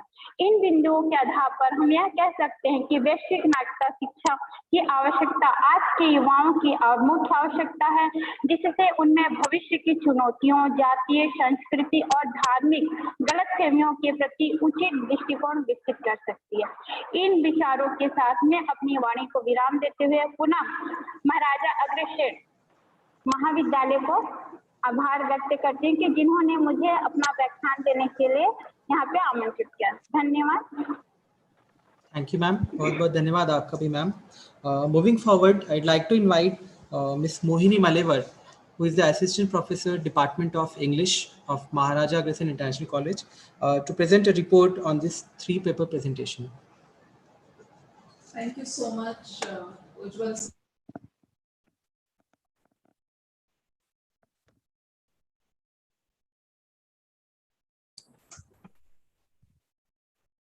I apologize for the technical glitches. It has been an incredible session so far, and I'm here to give you a short summary of the 3-paper presentations we have had by Mr. Dhanesh Ram Sinha, Dr. Jayashree Rang Singh, and Ms. Anita Pandey. All 3 paper presenters have consolidated their ideas about the topic of global citizenship education in the present scenario. We've also got a chance to listen to our keynote speaker, Professor Rajaram S. Sharma sir, and he has given a very deep insight into the topic today to all of us. It has been such a pleasure to listen to you, sir. Regarding my synopsis about Mr. Dhanesh Ram Sinha's paper presentation, the concept of Vasudhaiva Kutumbakam, the concept of live and let live, is what he is emphasized upon. And I guess all people belonging to India together will definitely applaud his vision of this concept of Vasudhaiva Kutumbakam. He has emphasized upon the concept of respect every individual for what he is, ignoring the concept, ignoring the fact of which country he belongs to or which particular race he belongs to. The speaker has also tried to enlist the importance of classroom attention, which in today's scenario has become a challenge for all people, whether it is the educators or the educationists. The speaker has also tried to provide a solution regarding the collective responsibility of the youth and their mentors. He has stated the fact that it is the collective responsibility of the younger generation and their mentors to implement the concept of global citizenship education in the present scenario. Dr. Dhanesh, many congratulations for this paper presentation. I would now like to summarize the views that have been enlisted by Dr. Jayashree Rang Singh. It has been definitely a pleasure listening to her in Hindi first and foremost, our national language. Vasudhaiva Kutumbakam, again emphasized by Dr. Jayashree. She has tried to reiterate the objective of global citizenship education. She has also tried to enlist the aim of global citizenship education, the need for global citizenship education in the present scenario of the pandemic, where it has become mandatory for all people to go about practicing our goals of achieving education and providing education through technological means. Now, I would like to summarize the concepts that have been stated by Ms. Anita Pandey. Anita Pandey ma'am has enlisted the importance of student participation. She has highlighted how the students play an integral role and how without their participation, it becomes highly difficult for everyone to go ahead with the common objective of imparting education. The connect of the global audience is another concept which she has highlighted. She has also tried to enlist the diversity that we will face and we will try to realize in the scenario of global citizenship education. Not to forget that we live in a world of complex diversities, and unity in diversity is the concept that she has tried to enlist. Ms. Anita Pandey has also tried to emphasize upon the importance of education. She has highlighted how the atmosphere of the present world, I mean, the education scenario has completely taken a topsy-turvy mode, and how we have been able to go ahead with our common objective of imparting education and gaining education with the massive support and aid of technology. She has given us statistics from the UNESCO, and she has also tried to enlist upon or highlight that in spite of these diversities, in spite of many technological glitches or drawbacks, we still are in a position to go ahead with our common perspective. I would like to thank my college and CESCO for going about with this international conference and providing me with an opportunity to express my views regarding the paper presenters. Thank you so much. Thank you so much, Ms. Mohini, to present your report on this paper presentations. The next is the question answer session. I'd like to inform you that we are also live on YouTube and we have some queries there. For that, I'd like to invite Dr. Abha Dubey to clear the questions and to ask the question, get it cleared by our keynote speaker, Dr. Rajaram S. Sharma. Good afternoon, sir. Good afternoon, sir. There are some questions, and these are the issue in front of achieving the global consciousness and global citizenship education. Like, what are the roles of teachers in developing global consciousness among the students and among the tiny tots? This is one of the questions arised by the participants. What are the roles of teachers in developing global consciousness among the students? Let me look at it this way, that if you say that you are a teacher, essentially you are saying that I have acquired in myself those capabilities which make me a global citizen in the first place. I understand what becoming global citizens is. I take on the responsibility of being a global citizen. And now, being a global citizen, I'm able to lead the children who are with me to a future where they become global citizens. Now, as I argued in my presentation, this calls for each of us to, first of all, take on the responsibility personally to not only acquire the knowledge that is required, not only acquire the skill sets that are required, and these skill sets, as I presented, are not restricted to the cognitive and the psychomotor professional domains that we might be engaged with, but also to acquire within us some kind of a sensitivity towards the issues that affect people across the world. So you might, though you physically are not present in those places, if you see a calamity somewhere, if you see someone being afflicted with disease, for instance, during the COVID pandemic, we would all watch the statistics concerning various countries, finding out what was happening to people in those countries. And we would acquire some element of concern, some element of sympathy for those people who were afflicted by the COVID pandemic. Now, this is the first step in that whole process. The next step is when we start dealing with children, when we are looking at methods, when we are looking at the content that we must use to develop in children a kind of a perspective towards a global citizenship. Obviously, children in the lower classes, I mean preschool, primary school, maybe even up to middle school, are not yet exposed adequately to language and mathematics, and therefore expecting them to acquire some kind of a conceptual understanding of the issues that are around would be extremely difficult. It would be unwieldy. It will not be possible for those children to even appreciate these issues, except that they might perhaps gel with the information that is being fed to them. Even if, for instance, we are exposing them to the various languages that are spoken across the country, across the world. If we are exposing them to the music across the country, across the world.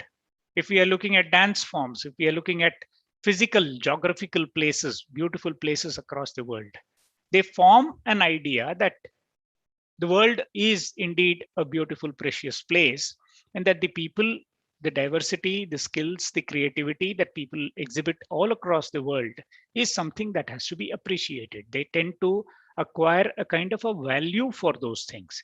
Maybe some of them will become interested enough to pursue that as a personal hobby or a personal career, but then that's not necessary.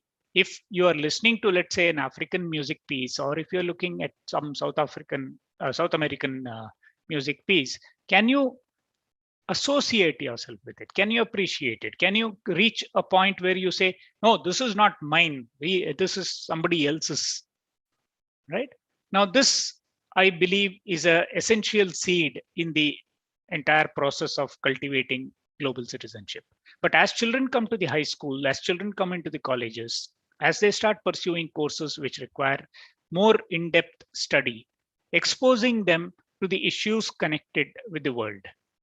For instance, do I need to have an opinion about climate change? Do I need to have an opinion about global trade?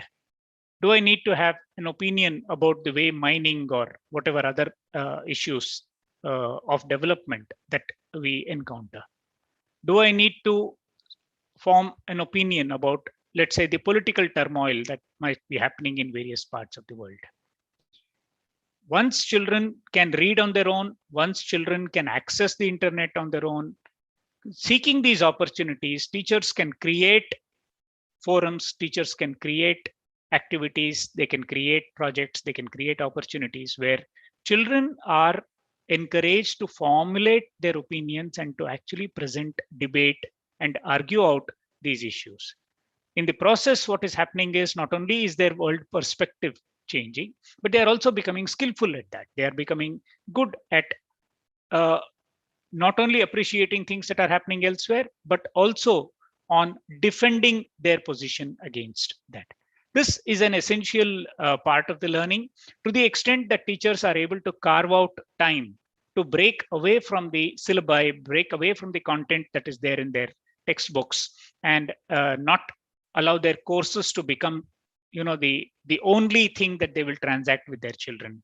The more and more they can contribute to the opening of the minds of children to enable them to acquire perspectives on issues across the world, they will become better equipped to become global citizens.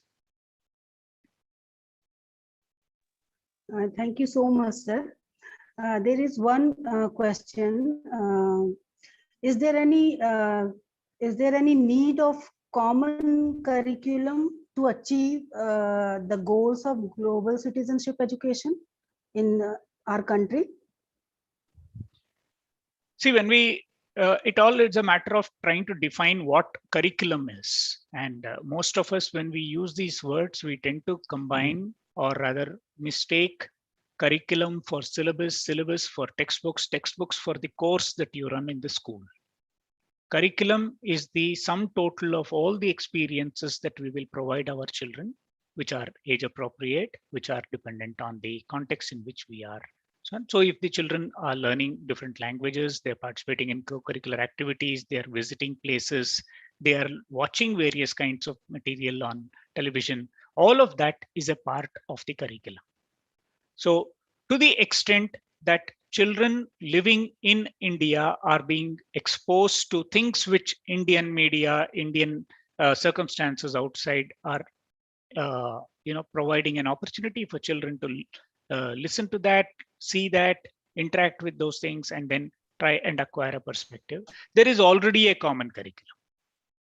Of course, there will be divides in terms of someone living in a village might not have as much access as someone who's in a city. Someone who's going from city to city, traveling a lot, might actually have a larger exposure. So parents and teachers do have a role in bridging these small divides that exist, the deprivations that children will have. But otherwise, we already have a common curriculum. And the common curriculum has always been about human values. Common curriculum has always been about human experiences. So treating curriculum as science, mathematics, social sciences, the three languages, treating schooling as examinations, treating the schooling as some kind of a mechanical process through which we are going to produce thinkers at the end of it, is where we err. So to the extent that we can correct this, to the extent that we can think in terms of children and what is it that those children are going to become when they become adults, what is the kind of perspectives, what are the kinds of capabilities they will have acquired, I think will go a long way in helping us unravel the curriculum. Thank you so much, sir. You have given a very in-depth explanation of this question. And there is one more question. Whom do we call global citizens?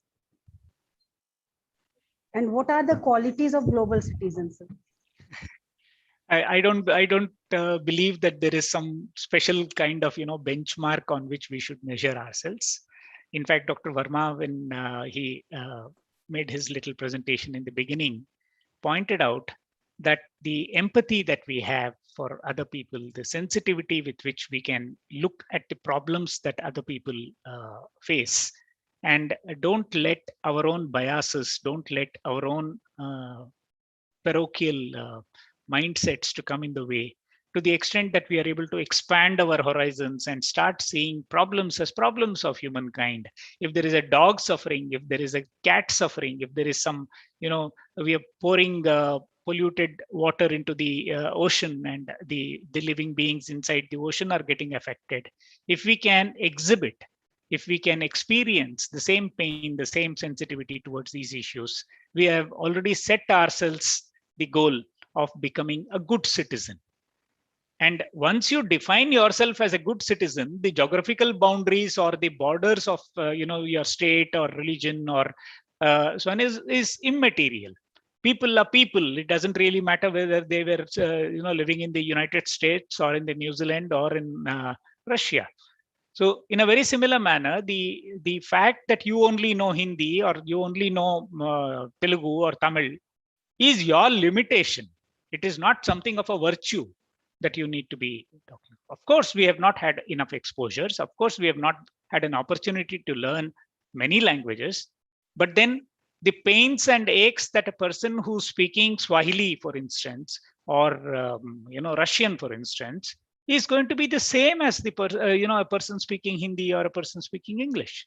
So therefore, the very mindset of treating everybody else as a citizen of this global village, and me as one of those thought leaders who is at a particular level, thanks to my efforts, thanks to the capabilities I have, thanks to the opportunities that I have, enables me to serve all those people who are under me, irrespective of geographical boundaries, irrespective of socio-cultural, political boundaries, irrespective of economic divides. And that is what makes me a global citizen. Thank you so much, sir. Sir, what are the role of, is there a need of emotional integration to develop this consciousness? Emotional integration, like we already says that national integration is very important for developing a nation.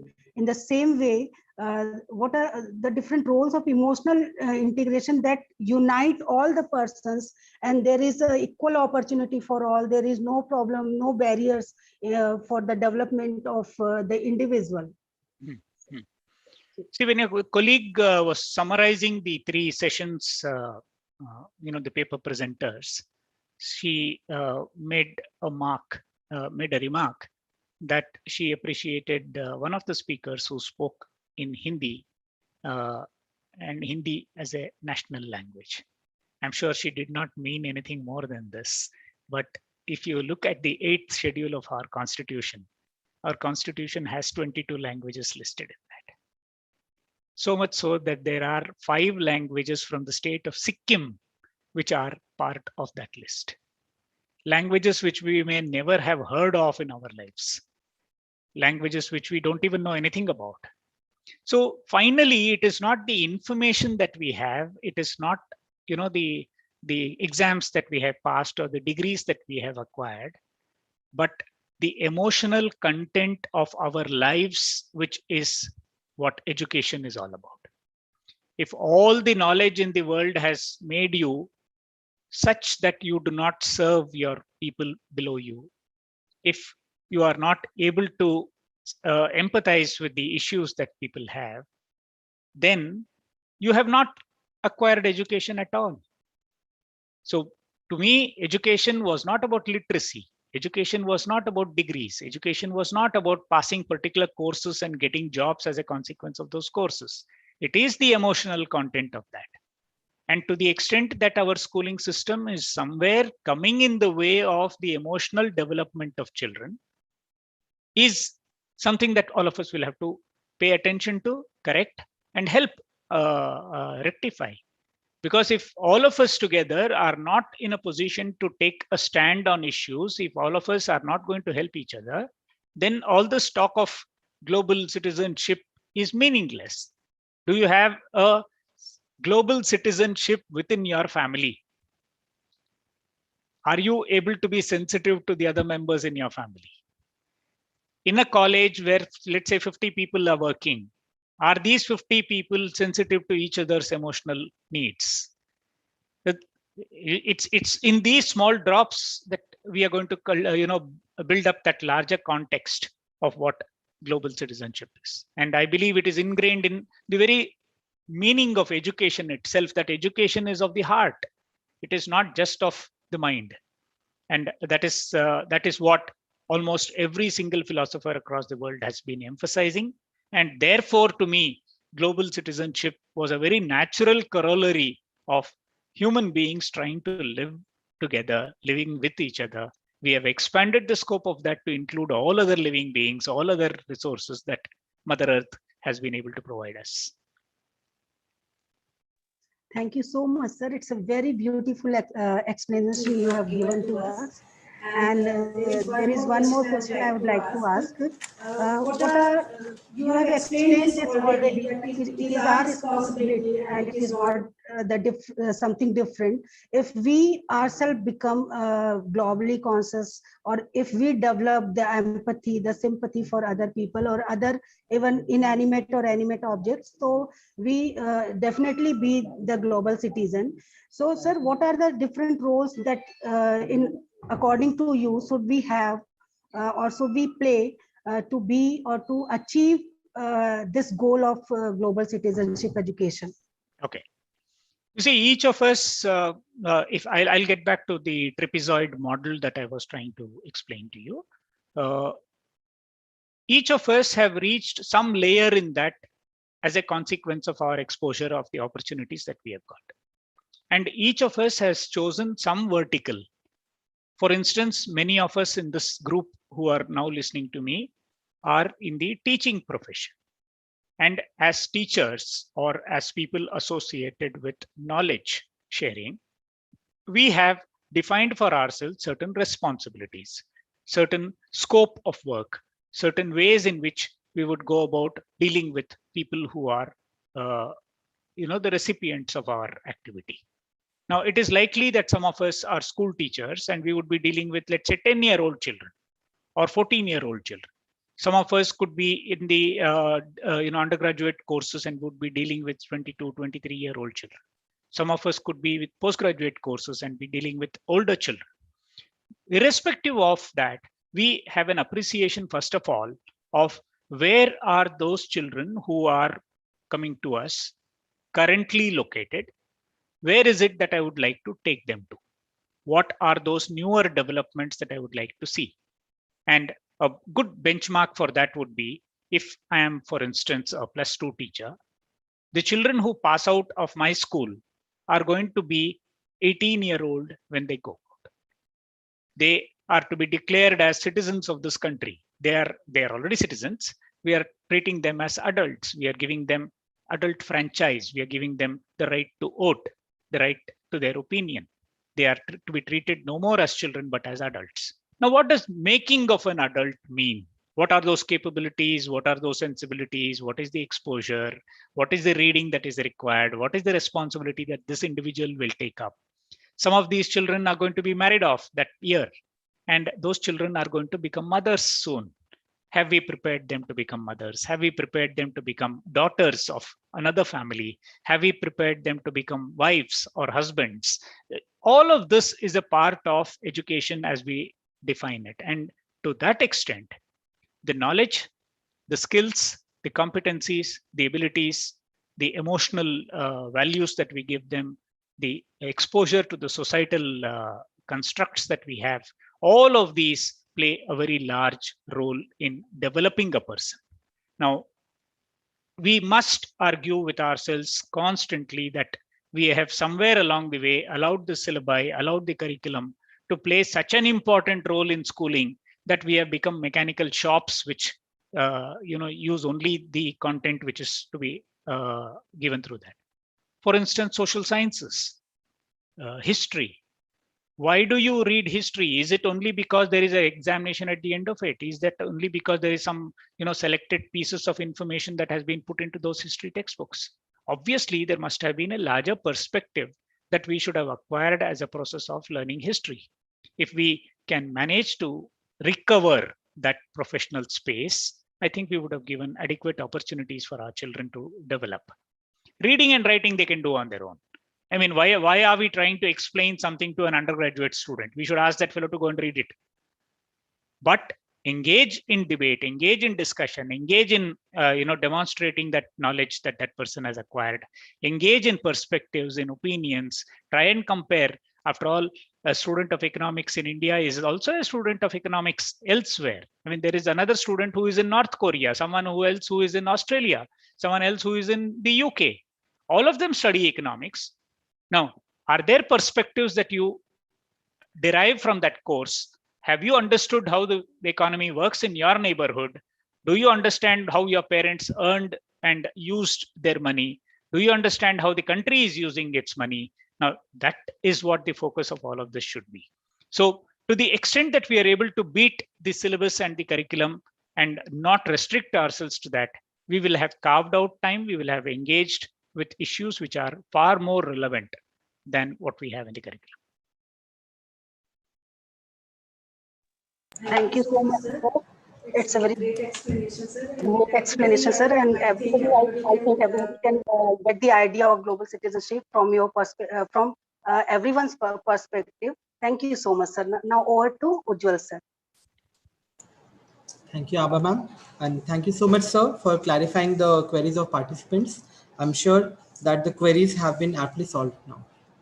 Moving forward, we'll have a small video presentations and then we'll start with the next session. So I request the host to please play the video presentation. I can leave. Yes, sir. So you can. Yeah, thank you. Thank you so much, sir, for joining us, sir.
हमारे जीवन में दो बातें अपनी personality को प्रभावित करती हैं।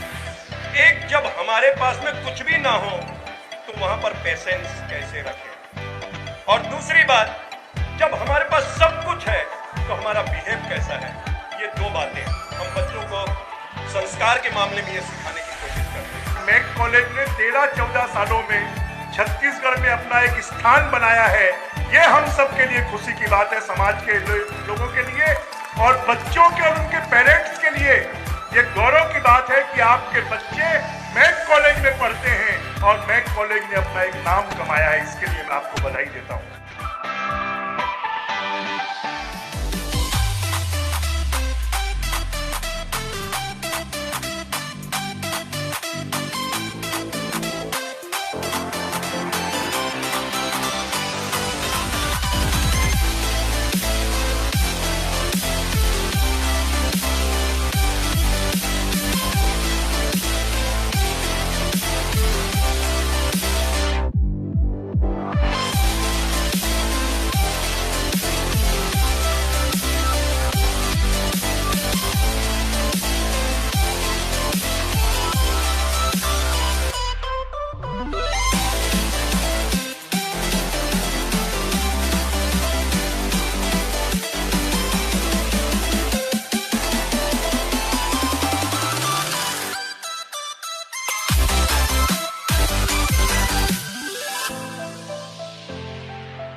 बातें अपनी पर्सनालिटी को प्रभावित करती हैं। एक जब हमारे पास में कुछ भी ना हो तो वहां पर पेशेंस कैसे रखें, और दूसरी बात, जब हमारे पास सब कुछ है तो हमारा बिहेव कैसा है।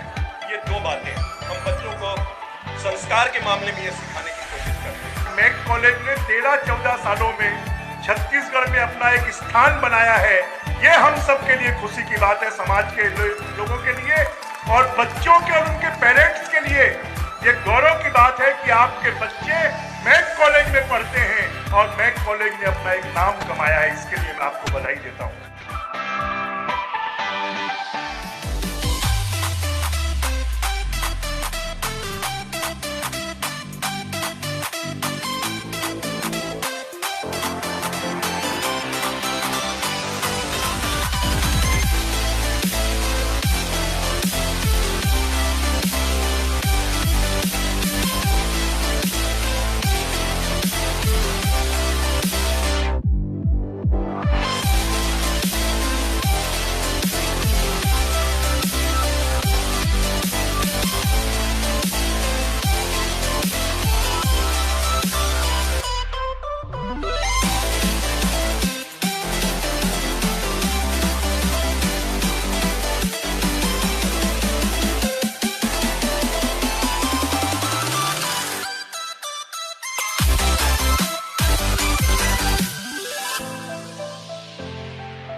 So we are back after the presentation of our college.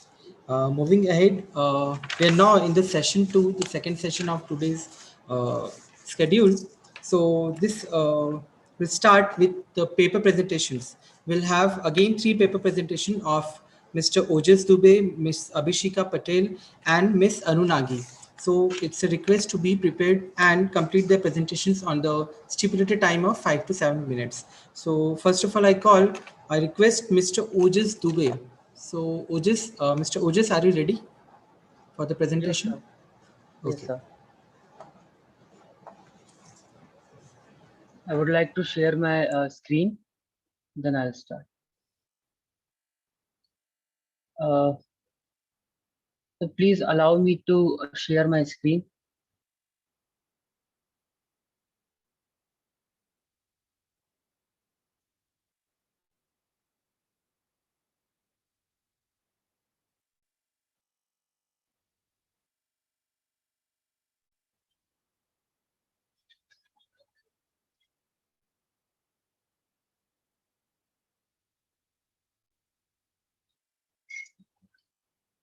Namaskar. I am Ojas Dubey, and my topic for today's conference is Role of Education in Creating Global Consciousness.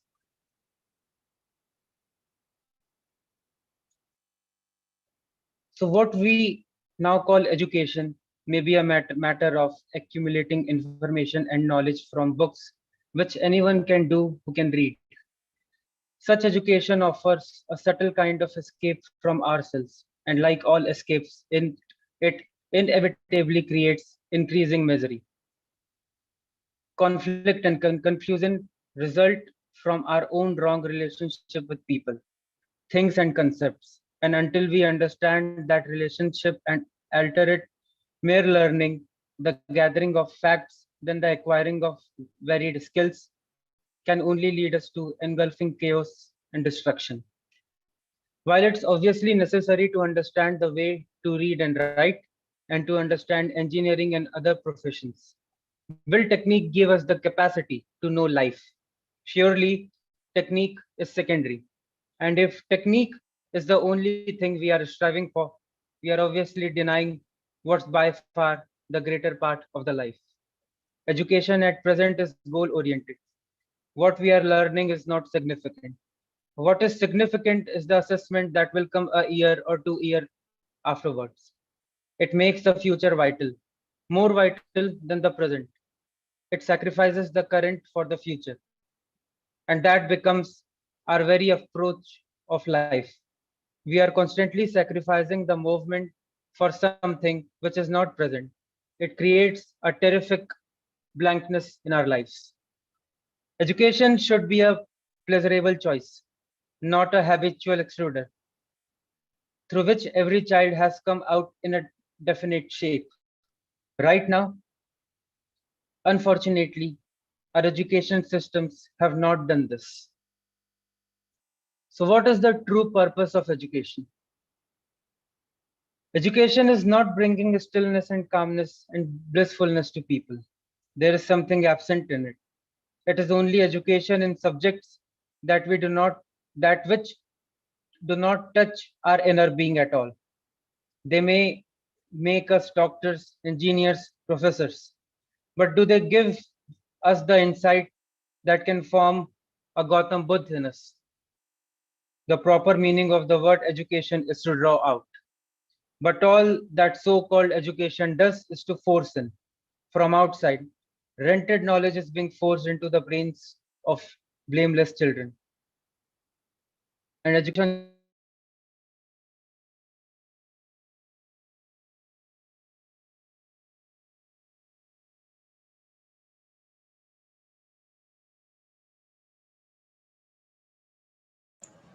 Ojas, you're not audible right now. Make it.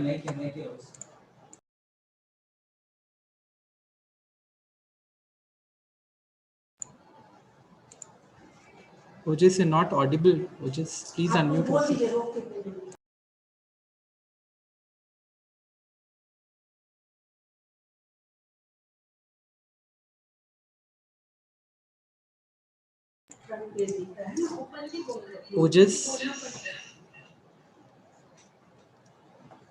Ojas, am I audible? Hello. Yes, please continue. Ojas, your screen is not being shared right now. Okay. Please share the PPT presentations or whatever you have been prepared. Is it visible now? Your mobile apps are visible right now, Ojis. Okay, just a second.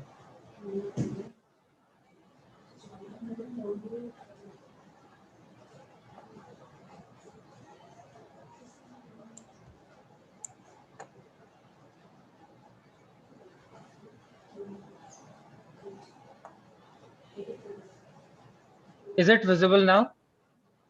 The screen of your mobile is visible, but not the presentation, Ojis. Okay, okay. Please share the presentation. Yes, sir.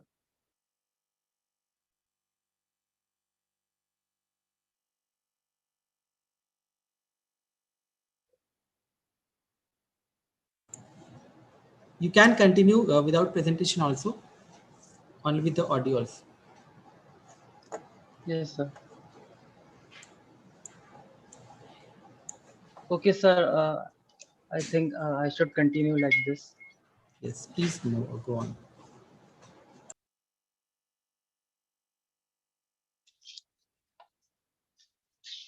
And now we know the true purpose of education.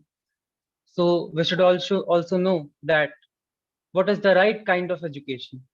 The right kind of education is not apprehensive with any ideology, yet much it may undertake a future utopia. It is not based on any system, however, cautiously thought out, nor is it a means of habitualization of the individuals in some particular manner. Education, in the right sense, is serving the individual to be mature and free, to blossom greatly in love and goodness. That is what we should be paying attention in, and not in the influencing the child according to some idealistic pattern. The right kind of educator, seeing the inner character of freedom, helps each individual student to observe and to understand his own self-projected values and impositions. He helps him to become attentive of the conditioning influences about him and of his own desires, both of which limit his mind and raise fear.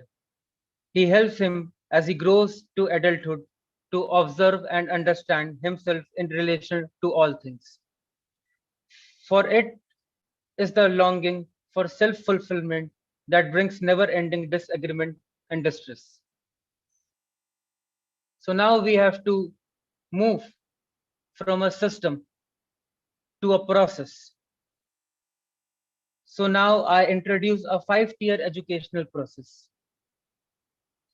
The first tier of the educational process will be informative, like history, geography, and many other subjects which can be dealt by teachers. But about history, we have to take a completely radical standpoint. Right now, history consists of Genghis Khan, Tamerlane, Nader Shah, Hitler, etc. But these are not our history. These are our nightmares. Even the idea that human beings can be so cruel to other human beings is very disturbing. Our children should not be fed with such ideas. In future, history should consist only of those great geniuses who have contributed something to the beauty of this planet, to humanity.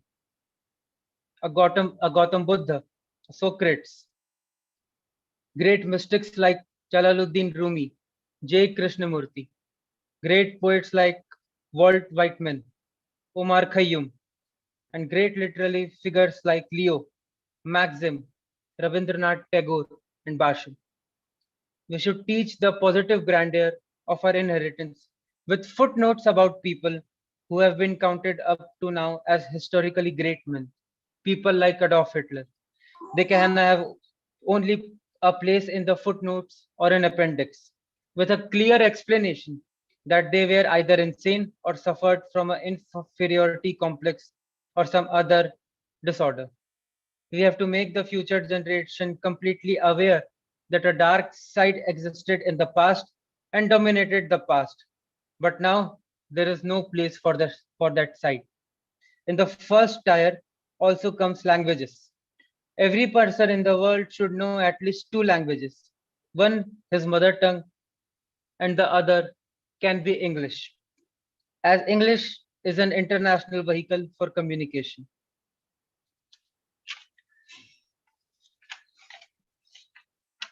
The second tier is the inquiry of scientific subjects, which is tremendously important because it is half of reality, the outside reality. The other half is what can we say is the inner reality. They can be imparted by television or computer, and they are imparted right now by television and computer, but they are more complicated. So a human guide is a necessity. And the third will be what is missing in the present day education, the art of living. People have taken it for granted that they know what love is. They don't know. And by the time they know, it is too late. Every child should be helped to transform his anger, hatred, jealousy, agony, everything into love. Our so-called education makes people sad and serious. And if 1/3 of our life is wasted in a school or university in being sad and serious, it becomes ingrained. We forget the language of laughter. And the man who forgets the language of laughter has forgotten much of life.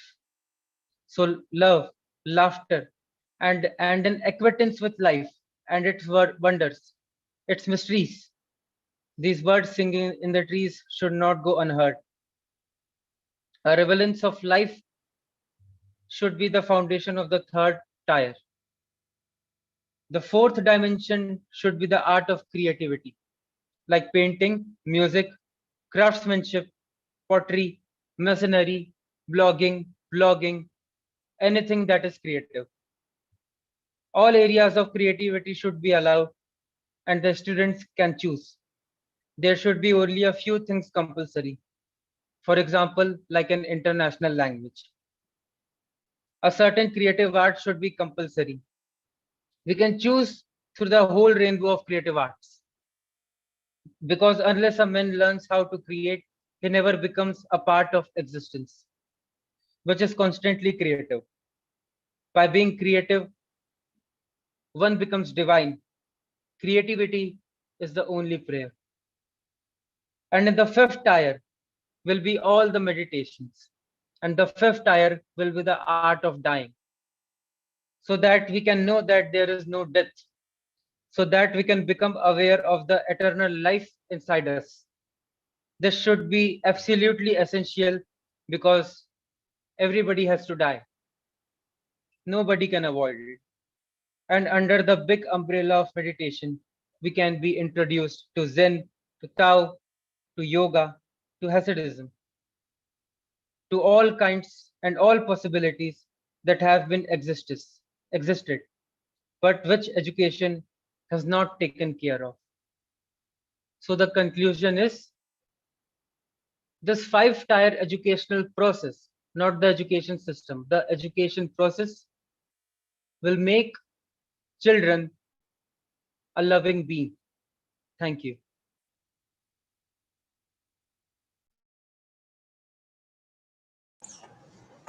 Thank you, Ojis, for this wonderful presentation. Next, I'd like to call Miss Abhishika Patel. Miss Abhishika, are you ready? Yes, sir. Yes, sir. Good afternoon. Okay. Am I Good audible? afternoon. Yes, ma'am, you're audible. Please switch on your video. Yes, Yes, sir. ma'am. Okay, please go on, Sir, ma'am. I Please would start. like to share my screen. Go on, ma'am.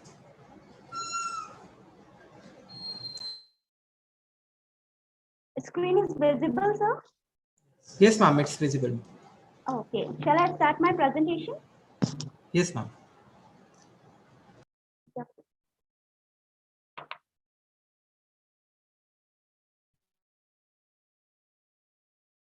Good afternoon, respected judges and the team Mike. I am Abhishika Patel, research scholar from RDVV University, Jabalpur. Under the guidance of Dr. Gyanin Tripathi, I am beginning with my presentation, which topic is Global Citizenship Education and Overview. Under this presentation, it includes about what is GCE, that is Global Citizenship Education, global issues. It contains elements of GCE, themes and purpose of Global Citizenship Education, 3 domains of learning, examples, parts, value of a global person, global citizen trait, and 4 dimensions of global competency with conclusion. What is GCE? Global Citizenship Education is a form of civic learning. Global issues under this is multicultural education, peace education, human rights education, education for sustainable development, and international education.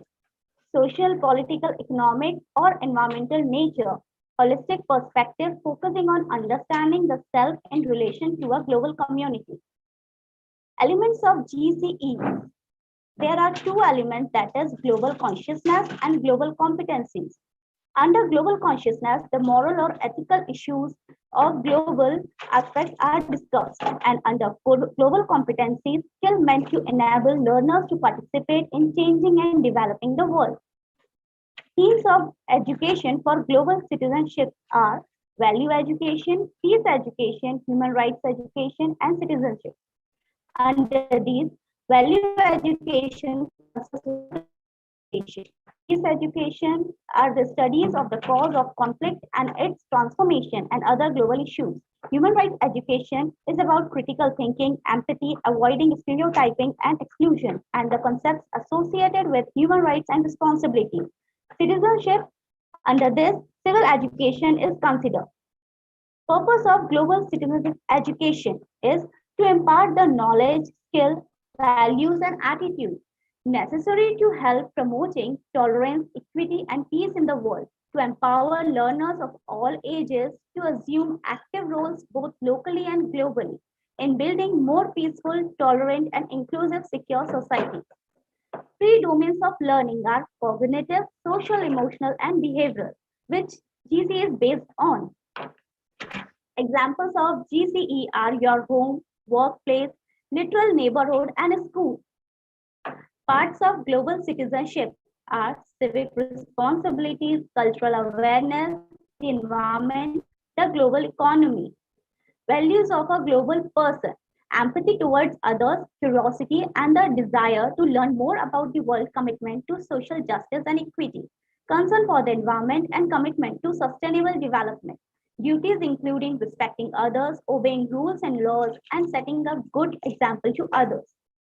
Global citizens should possess traits following: sense of responsibility, problem solving, expert in communication and collaboration, cross-cultural awareness. 4 dimensions of global competence, that is knowledge, skill, attitude, and values. Concluding about this presentation, global competence also builds cognitive skills, reasoning with information, communication skills in intercultural contact, social emotional skills, perspective taking, and conflict resolution skills. Adaptability refers the ability to adapt one's thinking, behaviors to the prevailing cultural environment, to novel situations and contexts that might present new demands or challenges. Attitudes towards openness, respect for people from different cultural backgrounds, global mindedness. Valuing human dignity, valuing cultural diversity, contribute to global competence because they constitute critical filters through which individuals process information about other cultures and decide how to engage with others and the world. Thank you so much.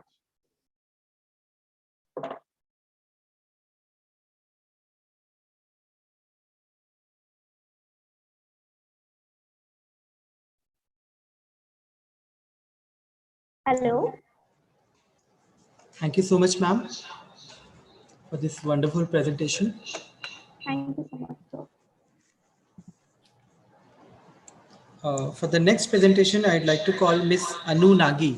Miss Anu, are you there?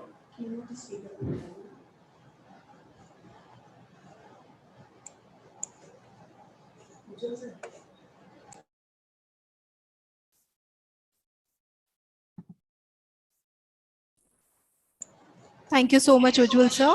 I'm sorry to interrupt, ma'am. Our keynote speaker, Professor Tariq Ramadan sir, is between us. We welcome you, sir, in this session. Hello. Hi. Am I misled by the time? I thought it was in 7 minutes. Okay, apologies, sir. Our apologies. Is it was I wrong? So actually the session was from 3. So the paper presentation is going on. This is the last paper presentation, and then we'll continue with the your lecture after this presentation, sir. Okay, so my time was wrong then. Maybe so. I was given 11 UK time, so it's 12 Paris time where I am now. Sir, it's a 3 p.m. It's a 3 p.m. in Indian Standard Time. So it was by mistake. We actually don't understand the exact time of UK. So we sincerely apologize from you. Okay, so I'm very sorry. I would have been ready, so that's fine. Yes, Anupam, you can continue. Thank you so much, Ujjwal sir. And good afternoon to one and all. My name is Anu Nagi, and I'm Assistant Professor of Commerce at Maharaja Agrissean International College, Raipur. My topic of presentation today is Ecosystem for Global Entrepreneurs and the Need of Global Citizenship Education. To start with my topic, I would want to draw attention towards current COVID-19 phase. This pandemic has not just given our health a big trouble, but have also affected the economies all around the world. Unemployment, poverty, economic development rate have made a huge downfall. These cases are more intense in low economic countries, low income countries, and developing countries, etc. India, being a developing country, is also facing the same. And citizens of India are hoping to have the situation under control as soon as possible. But challenges of COVID-19 calls for extraordinary measures to be taken, promoted, and supported so that we can sail through the situation and reconstruct the economy and also assess the nations for the same. One such measure that could be promoted and supported is entrepreneurship, right? So entrepreneurship can one of the measures that if all of us in our country gives proper promotion, support, and all, so that we can develop these young individuals, those who have characteristics of risk taking, and they are having market oriented approach, so that they can reconstruct our economy.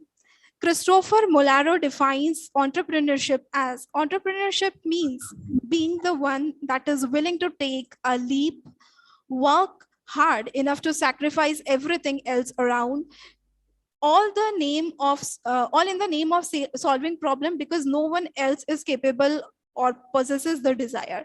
The above definition indicates that emphasizing in innovative ideas and strategies, risk-taking, market-oriented approach are necessary traits of an entrepreneur. But today we need an enhanced version of entrepreneurs to reconstruct our world altogether. That approach is of global entrepreneurship, which needs to have the essence of global citizenship in an individual who can be an entrepreneur.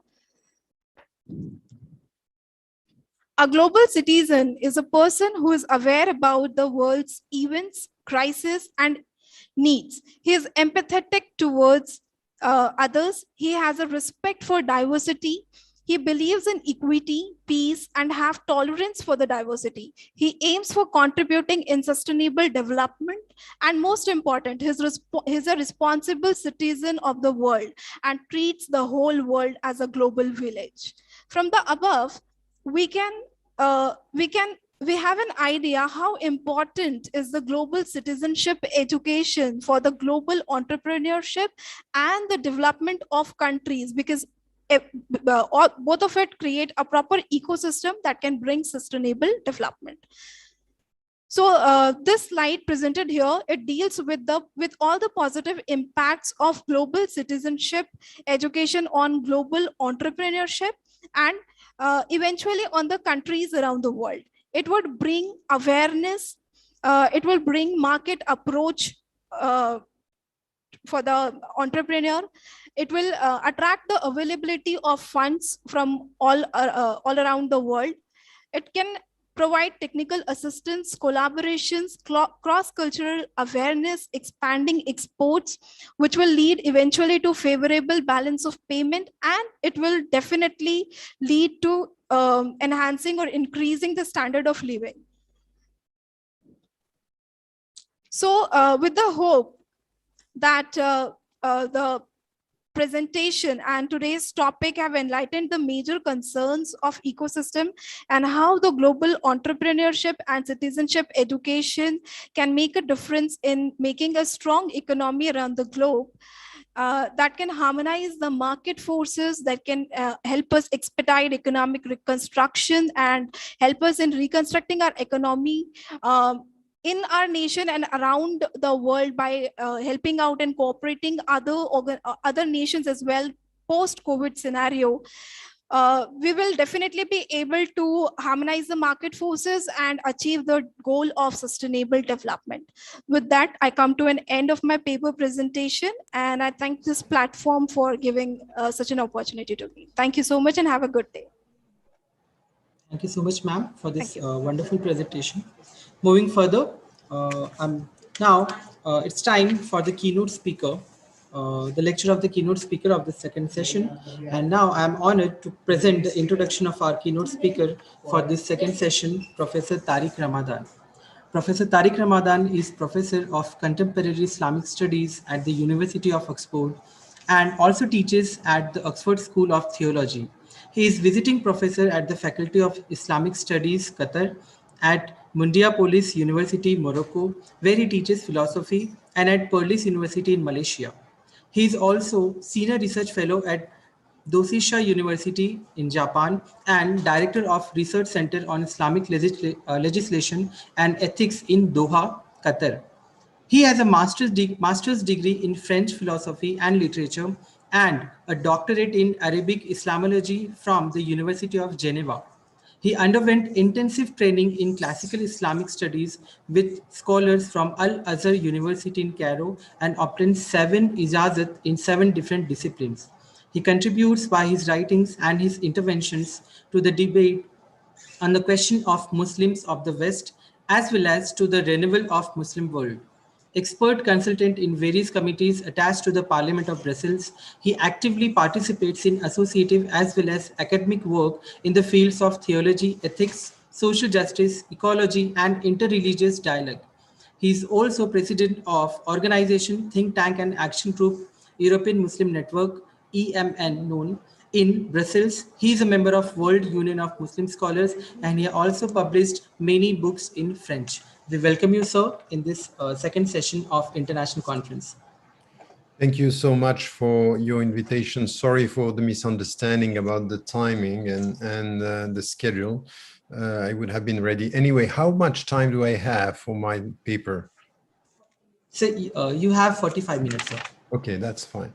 With questions and answers or without? There are questions and answers? So there will be a 5 minutes question and answer session. Okay, so after that's that, 45 minutes. Okay, thanks a lot. Sorry again. Thank you so much for your invitation and thank you for the topic that you have chosen, because as was put by the previous speaker, and I think that she put many things that are so important for all of us when it comes to understanding the meaning and the scope of what should be the understanding and our commitment in global citizenship. There are so many things that were said. Let me start with a short introduction, which would put the picture right in my understanding of global citizenship, because it's a very nice way of putting things, but it could be misleading if we don't understand the very meaning of first citizenship and what it means to be involved and to promote global citizenship. The first thing that I would say with citizenship is just to reverse, in fact, to look at it from another side of what we have in contemporary discussions in our world. Very often when we speak about citizens and citizenship or citizenry, what we talk about is, in fact, our rights, the civil rights and our rights as citizens. And I think that the very understanding of citizenship is the other way around. that what we should keep in mind when it comes to citizenship as what is citizenship? Is in fact it's to be a member of a structured society, a structured collectivity, where first what you should understand is you accept and you acknowledge the fact that some of your freedom are going to be limited because of your commitment and your responsibility towards your fellow citizens and your fellow human beings. It doesn't mean that you will have less freedom. No, you will have your freedom, you will have your rights, but not at the price of your fellow citizens and your fellow human beings. That's an important point. Why? Because, you know, Jean-Jacques Rousseau, the French philosopher, was saying the freedom of everyone stops at the beginning of the freedom of the other. Meaning by this that, yes, there is a scope for your freedom, but being a member of a community, a member of a society, you should understand that, yes, you have your rights, but you have also duties. And I would say that all what is coming from our spiritual teachings, for example, if you look at Hinduism, Buddhism, Judaism, Christianity, Islam, philosophers, the Greek philosophy and the African philosophies, as well as spiritualities, what do we have first, which is also part of the democratic process in our society, but very often because we feel that the power and the governments are putting so much pressure on us, we tend to speak about our rights first. But everything which is coming from the spiritual teaching, the philosophical teaching, the human, in fact, teaching, and what we have also in the human rights, is to understand that they could not be human rights if there is not a deep understanding of human responsibility. And when it comes to be a member of a community, what we should get as a citizen, and this is the very meaning of citizenship, is you are in a society and you should acknowledge the fact that you have a commitment, a responsibility towards the others as much as you have rights.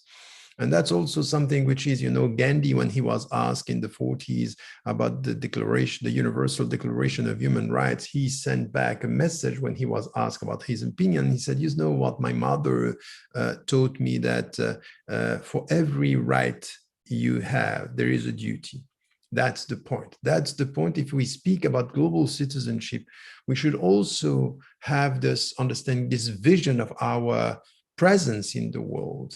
And why is it important to understand that before claiming our rights, we should deeply, profoundly, thoroughly understand our duties? Why? Because look at what is happening now with global warming. Global warming is not, oh, I have the rights towards nature. No, now nature is telling us what are your duties towards nature, towards the environment. That's the point. The point is that nature is bringing us back to the deep understanding of, oh yes, if you want to start with citizenship, start with understanding your responsibilities, your commitments, your duties, as much as you understand your rights.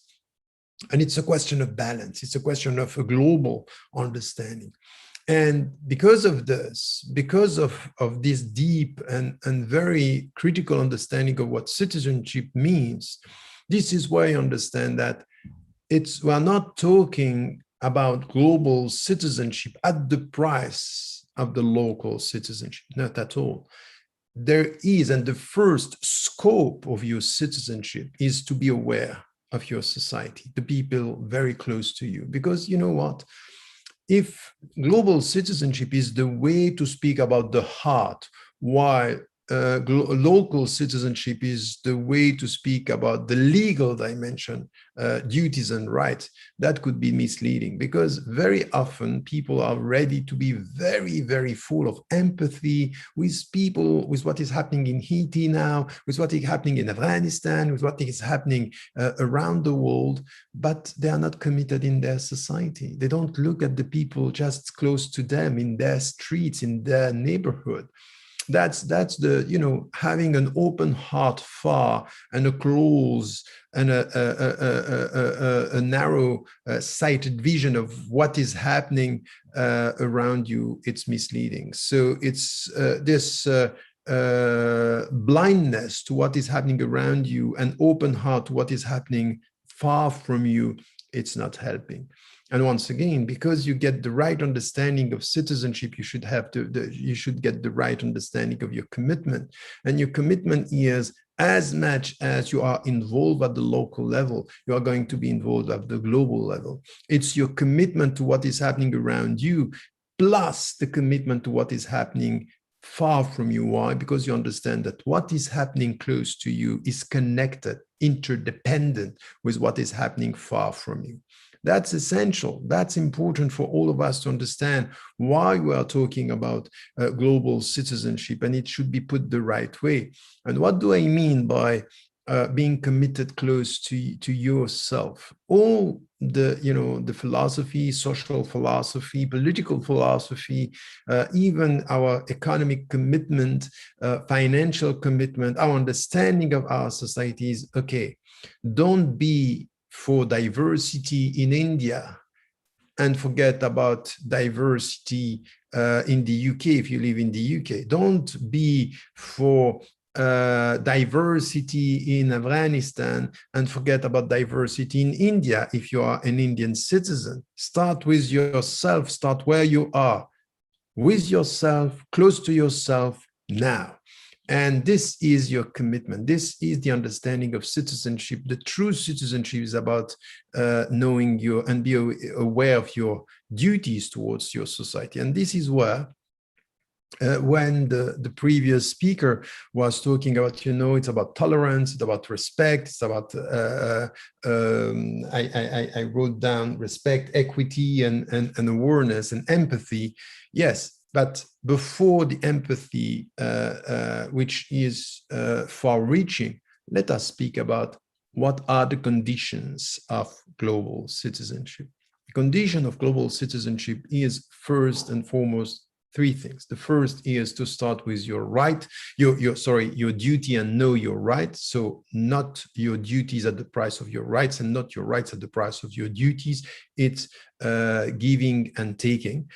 Second is to be involved at the local level and to be aware of what is happening around you. That's also something which is the starting point. And this is shaping your mindset.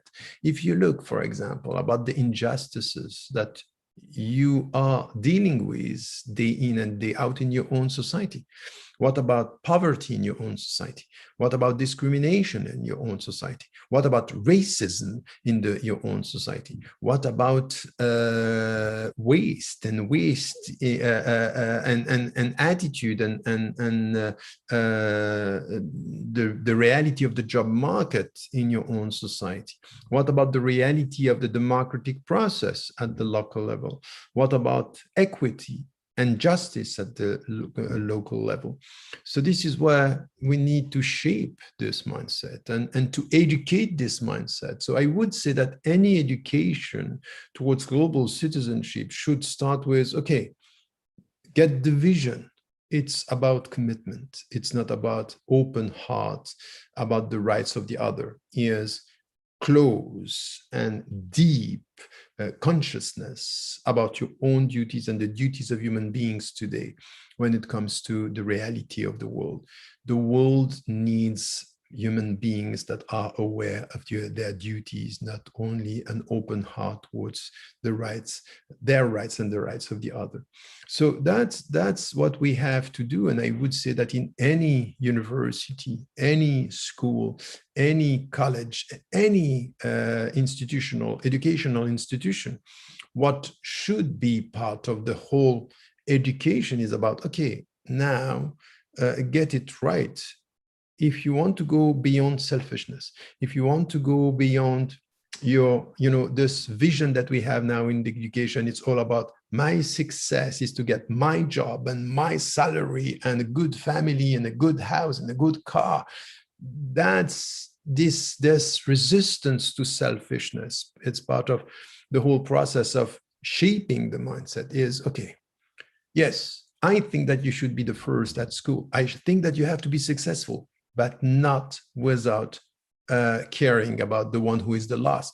Maybe you should be the first. Maybe you are going to be the first, but you should also look after and be aware of who is the last and how you can be and show solidarity towards her or towards him. It starts in the class. It starts, for example, okay, you have the right to say what you think, so express your opinion. This is about freedom, with one condition.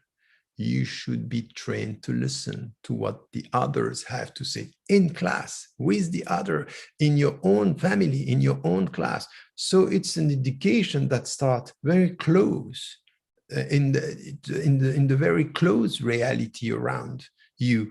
And this also then with our schools, with our college, with our university, instead of having universities talking about very general topics, it's important also to connect this global citizenship to what is happening around. How could we be involved when it comes to, for example, poverty in our society, injustices, discrimination, and racism, and religious problems, for example, what it happened, the way it happens now in India and other countries around the world. We have a big issue now about religious diversity, but we don't know how to deal with it.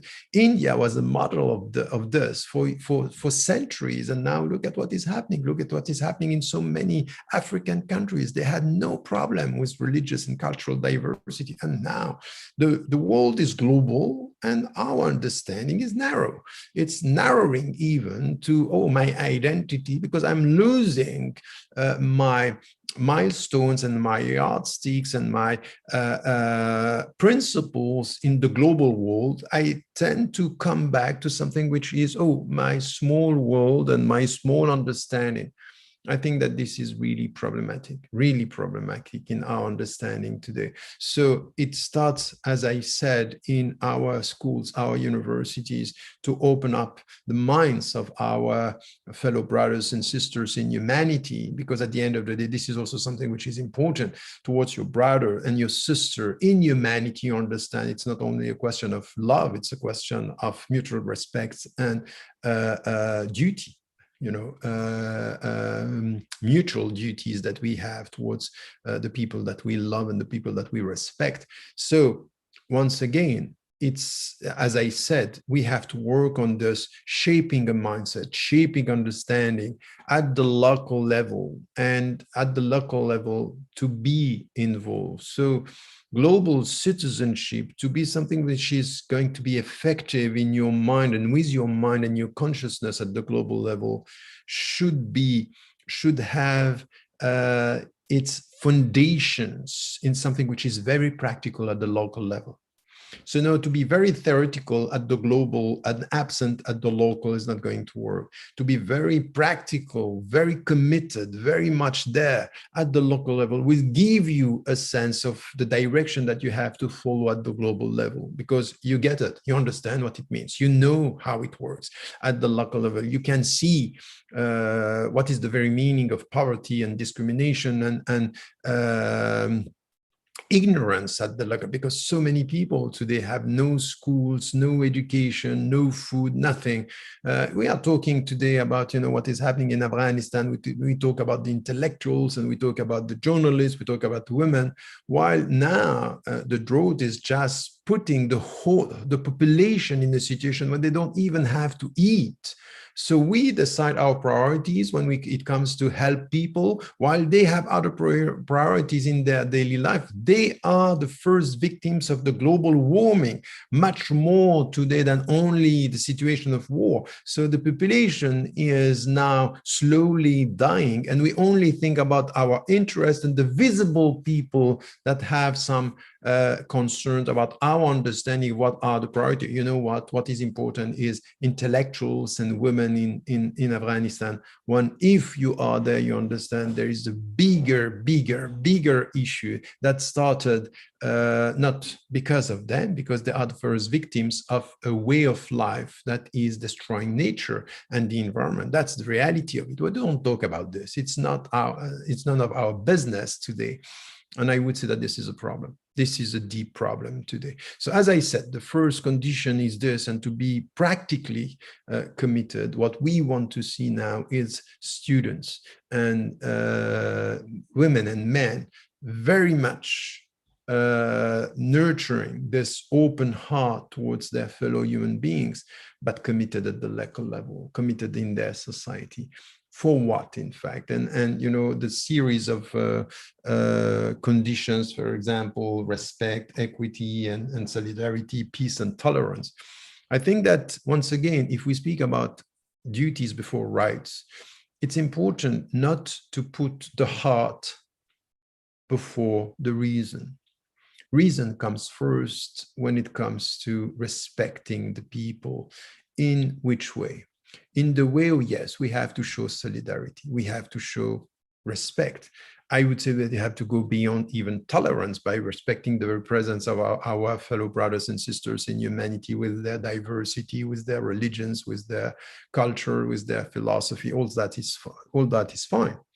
But I would say that reason comes first, because if you want me to nurture my open heart, if you are committed in your society, what comes first is justice.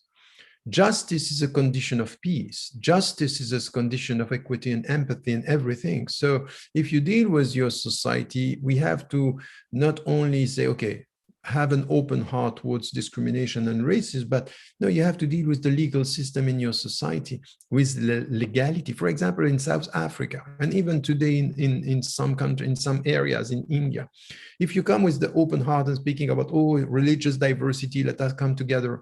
At the end of the day, Nelson Mandela was a lawyer, and he was asking for justice in the name of the law. So I think that this is also something which is important in the way we understand this commitment. So this commitment to citizenship. Justice is one of the conditions. If you want the people to be at peace, if you want the society, what do we have to show towards nature? What is the very meaning of our behavior towards nature? Is that we are unjust. We don't respect the rights of nature. It's not about, loving nature and thinking it's about aesthetics and beauty. It's about respecting the law of nature. And if you don't respect, you show disrespect and you are unjust. It's about injustice. In our tradition, Islam, which is now just linked to all the other traditions, Muslims, Hindus, Buddhists, Jews, Christians, and even atheists, we all have the same understanding. And at the end of the day, it's be just with yourself and be just with the world and with your fellow human beings. So I would say here that justice at the local level, it's important. It's one of the main conditions. And then, yes, respect, equity, and being involved in this, being involved in everything that has. So I use my knowledge in my college, in my school, in my university, just to be also committed within the society, at least to be a voice for the voiceless, or to be a voice dedicated to say what is wrong in my society. This poverty and the way we deal with poverty is wrong. The way we deal with diversity and racial discriminations or religious discrimination is wrong. Discrimination on the job market and in the home or in housing, it's unacceptable. Things like this, and at different levels, for example, in the way, this was the discussion between Gandhi and Ahmed Kar about, should it be something that is based on the legal and only on the philosophical and the spiritual? I would say that I'm merging the two traditions by saying we need both, but not heart at the price of law and the legal justice, and not the other way around, not being obsessed with justice and forgetting the meaning of empathy and justice. So this is the first condition for me, being practically involved at the local, in order to be aware and rightly committed at the global. Now, when we speak about global citizenship, and this is the second step, we should understand that what we have at the local level is, in fact, today connected to what is happening everywhere in the world. The previous speaker was talking about economy and global economy. It's a notion that is known and has been known for decades now, and we understand what it means. It's and what we call globalization, and globalization, once again, it should be understood as adding a vision, adding a perspective, and not misleading us at the local level. You know what? You know, the Sony's CEO was once saying we have to have a local commitment and a global vision, and I think that we need to have a global commitment based on local practical commitment as well. So it's not only a question of thinking, it's a question to be committed now. Why? Because we know about global economy. We know about the fact that this global economy has an impact on all the countries. So it has an impact and influence, and it's impacting all the decisions at the national levels, wherever you are, in the West or in India or in South America or in Asian countries, whatever. So this is something which is known now. So the interconnectedness and the interdependency of everything, it's there, something which is known. Now, what is also important is that we heard this when Chernobyl came, is that you cannot stop,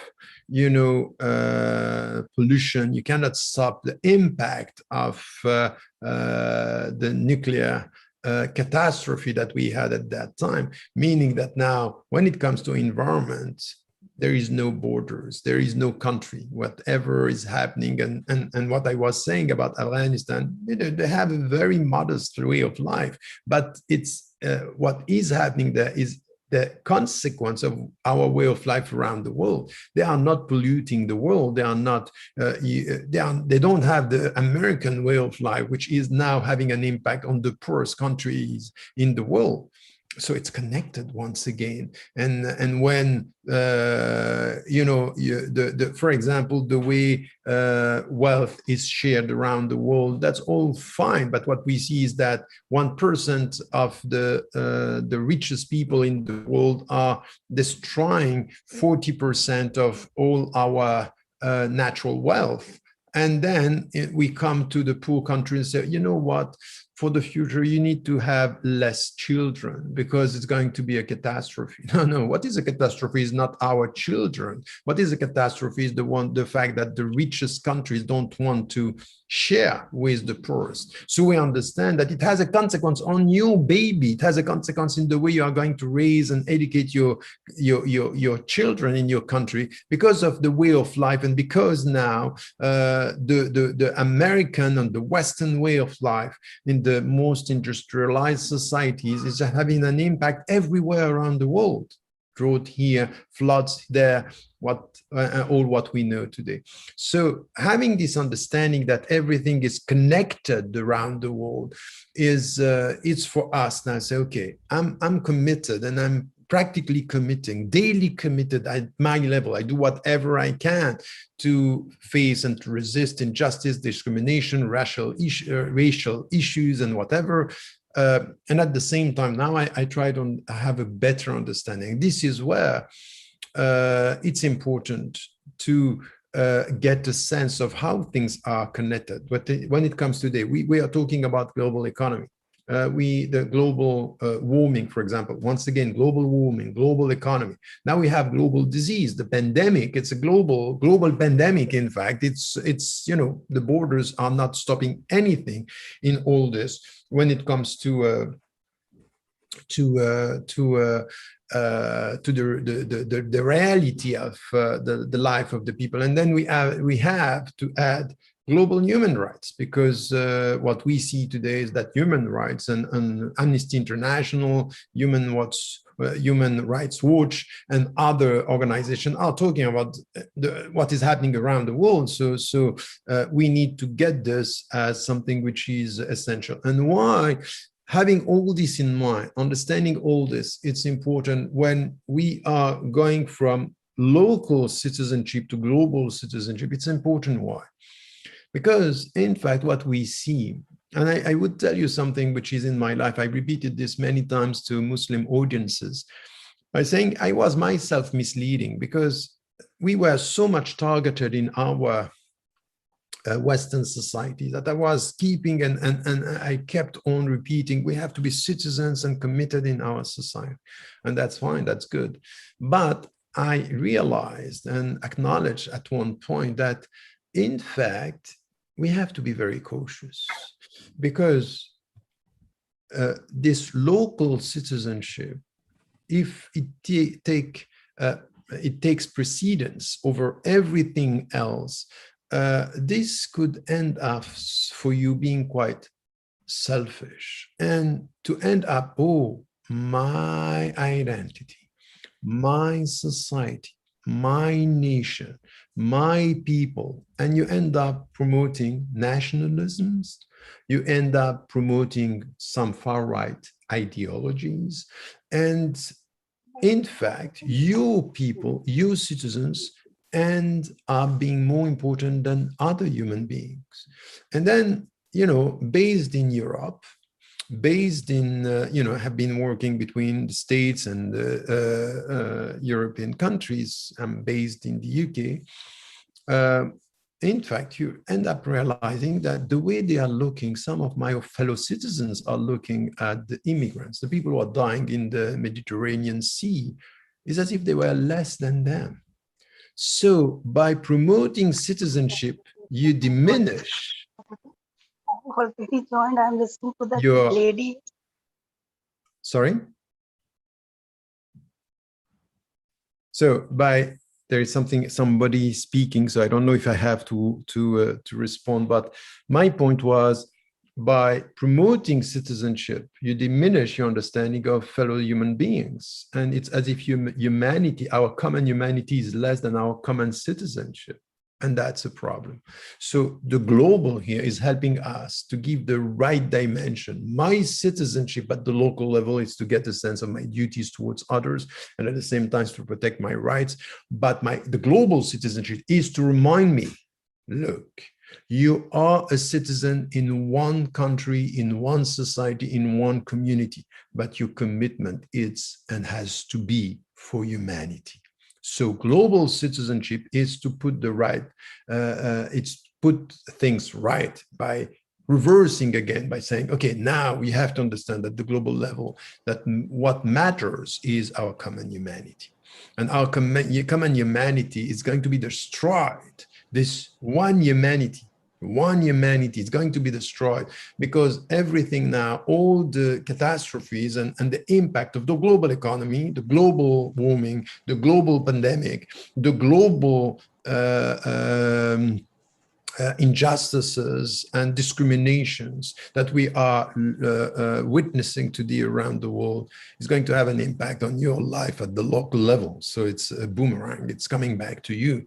So global citizenship is once again to get this awareness that everything, so it's at the same time to understand, okay, my duties at the local level should be shown as duties at the global level, with the understanding that what matters is our common humanity. And common humanity means that I have duties towards the common humanity. And common humanity is also to be involved in all the discussion about what now is happening, and it doesn't care.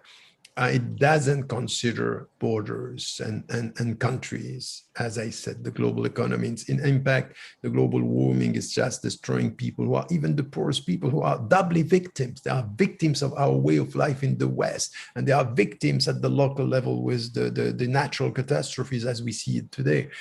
So this is also this understanding, and this is where we have here to help our students, to help our fellow human beings to get this global citizenship, which is the first condition of global citizenship is this. Look, your citizenship is to be respected, but not at the price of our common humanity. So if you see somebody, a migrant, if you see a migrant workers, if you see a woman, if you see a man, if you see a black, if you see an Asian, if you see whoever, poor or rich, black, white, Asian, or whatever, they have exactly the same value as you, as your value. So this is important, because it's as if, I'm sorry to say, when it comes to speaking about population of people or migrants, it's as if there is a sense of dehumanizing people. It's as if they were less than us in the rich country, and within every country, between the rich and the poor. Sometimes, you know, all the discussion about the Dalit, for example, in the Indian system, was also about this. Be careful, they are human beings. Whatever is your faith, whatever is your belief, humanity is humanity. Life is sacred and has to be respected. So it comes with equality.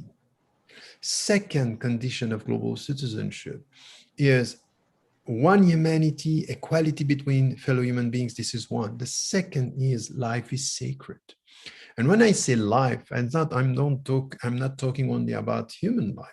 I'm talking about life, natural life. Nature is alive. Nature is alive and has to be respected.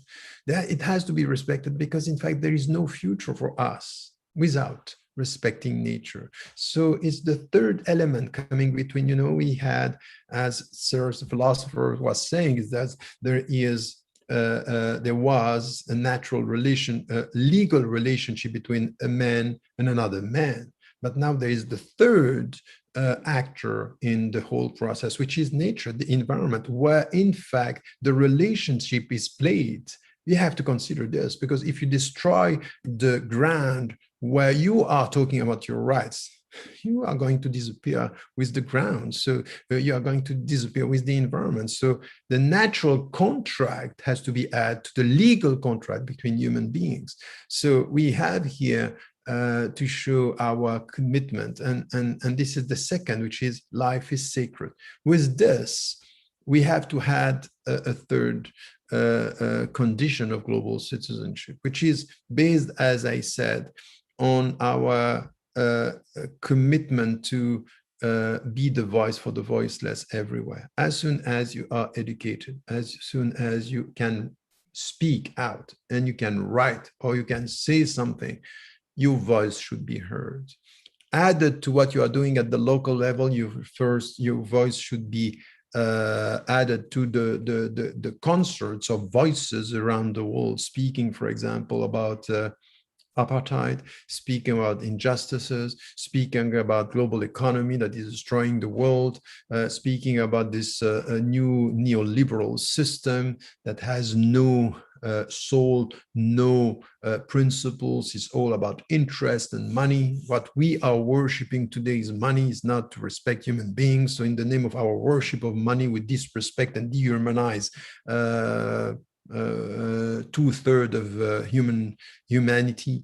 That, I think, is part of what we have here to say in our understanding of our commitment to the global citizenship. So this understanding, one humanity, life is sacred, and then to be committed and to be the voice for the voiceless from wherever we are, and to get a sense with this of to be well informed about the interconnectedness and the interdependence of everything. So once again, if you don't understand that, for example, with global economy, disrupting all our old principles and milestones and the way we were looking at ourselves. This is why you have the rising of far-right identity politics. Why? Because you are losing your the old way of building and shaping your identity and all the milestones that are helping you to do this. Now we are going to stress on your identity. And if you stress about your identity, and the global economy is adding what, which is now the most important impact that we are facing in this global economy and this global warming and even global terrorism. Global terrorism, it means that it could happen everywhere. The source is somewhere between the far right parties and the extremists and some extremists in the Middle East or in Africa or in Asia or whatever. And then it comes everywhere. So we are not protected from this. And and at the end, we have politicians and governments using security by saying, you know what, you are scared. We are going to help you. We are going to secure. We are going to monitor you for the sake of your own security. By spreading fear, then we come and we legalize and organize a security policies, and it's global. It's global. So what we had, for example, before the pandemic in China, what we see now, it's everywhere. It's you are, you know, in the street in the UK, you are captured by cameras not less than 300 times a day, which is much more in China, by the way. So I think that this is where we are. So we need to get this awareness of this complexity and this interdependence in order to enter into the global citizenship, not only with an open heart, but with a sharp mind. A sharp mind means that all our educational institutions should train the people to get this. It's not, once again, about solidarity only. It's about dignity. We are all human beings. It's about justice. We have the same duties and the same rights. And it's about solidarity. And this is where we give more and we are involved, but it's not solidarity at the price of even resisting dehumanization and injustices in the daily life of our fellow human beings. So this is the third condition of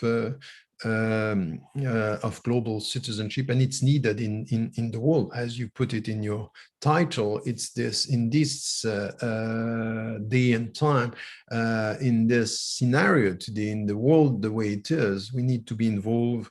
We need to have this understanding. We have to train the people, to educate our fellow human beings. We need to educate our students, the students of this generation and the coming generation, to be able to deal with all these problems and to get a sense of the complexity. What is one of the most important intellectual dangers today is simplification. It's not to get a sense of the complexity. So I like the people who are full of empathy and love and open heart, but sometimes we talk with them and it's all about this. They don't get a sense. Global citizenship, it's too serious an issue to be only reduced to a feeling, solidarity, love. No, that's all important, but it's, you know, people are dying. People are having their houses destroys, their homes destroys, their life, and some, you know, in jail today close to you, there are some people who are innocent and their life is destroyed.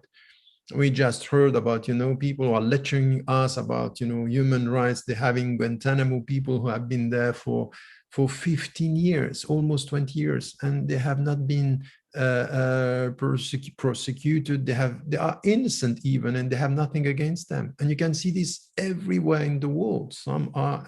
So what do we say about that? What do we say? It's just about global. We keep quiet. We don't speak about this. And I think that I would say that all this is part of global citizenship. And I would say, to end my talk, that we have to add to this what was said. I would say what was said by the previous speaker, and I don't want to repeat this, but once again, it's all this dimension of, okay, empathy with what is happening. And once again, I connect this to what I said about our common humanity. Empathy, it's respect of diversity. We need to understand that there is one humanity, multiple and numerous cultures and religions and colors and languages. We have to respect this, meaning this is part of a mindset that has to be educated like this, that we have to shape. Education is giving us a second nature. And so we have to do this. And with this education and with this ideas, we are resisting what is happening with, global economy and the rise of far right ideologies around the world, which is once again transnational. It's not only in Europe, it's not only with Trump in the US, it's not only in India, it's everywhere. It's a transnational movement, which is a dangerous movement. So we need to come with this understanding in our educational institutions, where this is part of the way we shape minds, and we shape minds and we make hearts aware of our common humanity. So this is, with this respect of diversity, we add a commitment towards justice. And I would say, what? My experience, I'm quite old, I'm retired now. So what you presented is just, I retired last month. What is the conclusion of my, my way in my society and in my societies and dealing with human beings? Global citizenship, as much as local citizenship, takes time, effort, and one essential notion, which is part of what we have to teach, is very difficult. I would say that maybe it's one of my most important shortcomings in my life. I have been able to teach people how to deal with some notions, how to deal with some complex realities, to deal with their self, to deal with the world, even to go from citizenship to local citizenship to global citizenship. But there is one thing which have been missing, I would say, is courage. Courage. Courage is to dare to be committed, to dare to speak, to dare to resist, to dare to be involved in societies where the world today is telling you, take your time, take it easy, take your pleasure, feel good, show solidarity without practical commitment, and this is enough. Courage is to do exactly the opposite and to say, I'm fine. I am going to take my pleasure. I'm going to enjoy. I'm going to smile. I am going to love arts and aesthetics. But I would have the courage to speak out and to understand that citizenship, it's about sacrifice, it's about efforts, it's about giving.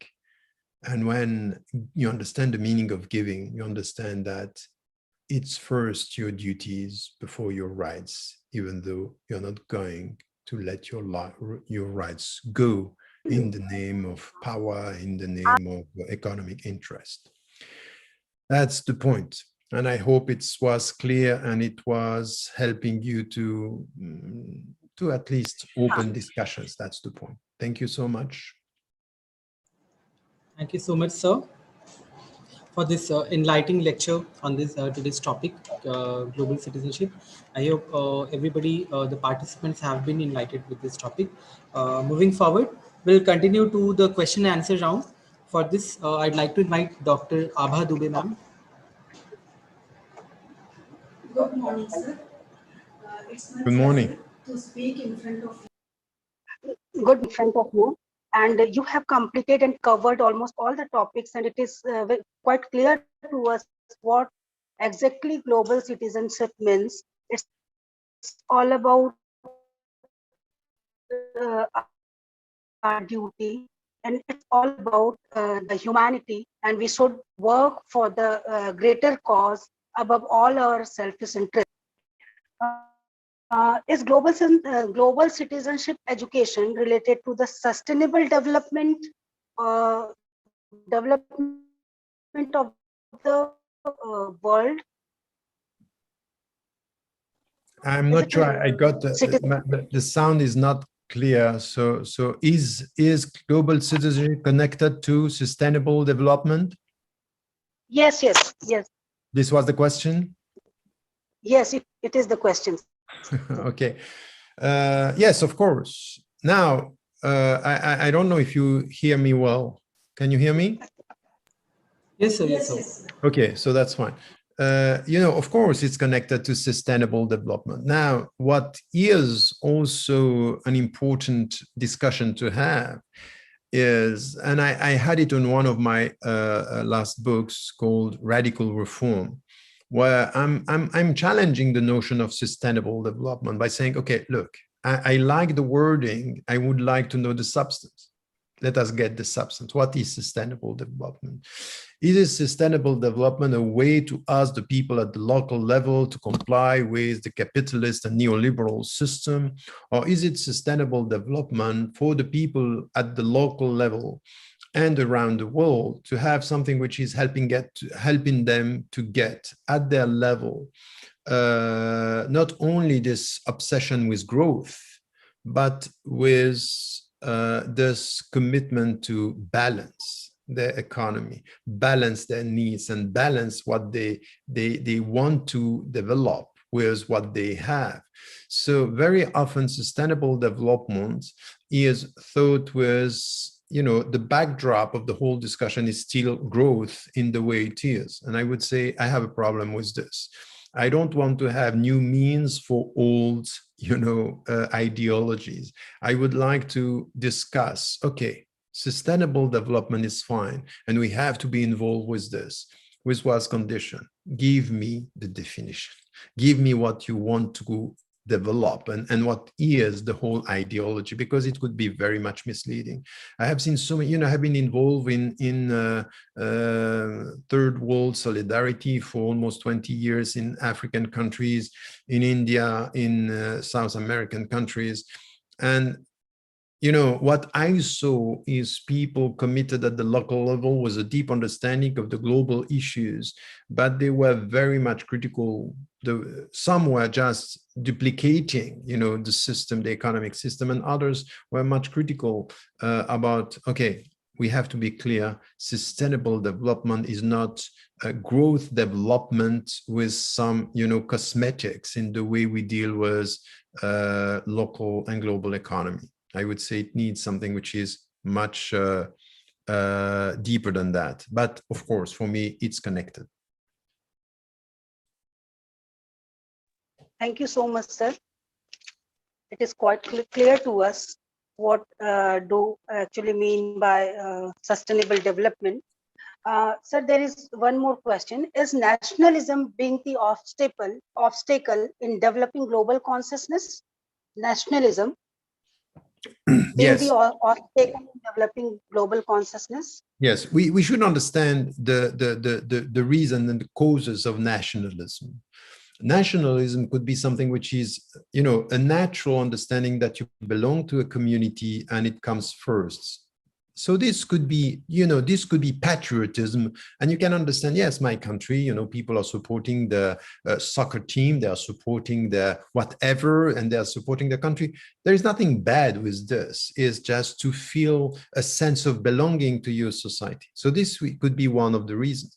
The second reason could be another reason, which is in the global economy, you end up being so much obsessed with your identity that there is identity politics, what I call emotional politics. Emotional politics is less about your ideas than your emotions, and it is based on a sense of insecurity, and sense that you are losing your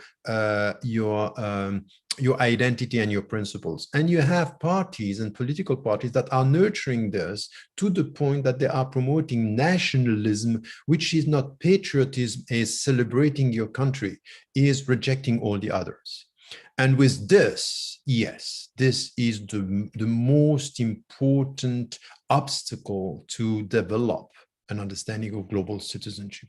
So I wouldn't say that to love your country, not a problem. Love your country. serve your country at the local level, I said, but to love only your country, that you think that all the others are less human beings, and to the point that even we have to define your country, because some in India, for example, they have the understanding, my country, it's only my people, it's only the people of my religion, of my culture, to the opposite, and to the contrary, all the others. So you have also nationalists that are small nationalism or small misunderstanding of nationalism within a nation, to the point that you are rejecting all the other peoples. That's not going to work. So these are obstacles to global citizenship. Yes. So once again, I have nothing to the people with the people who are supporting loving their country.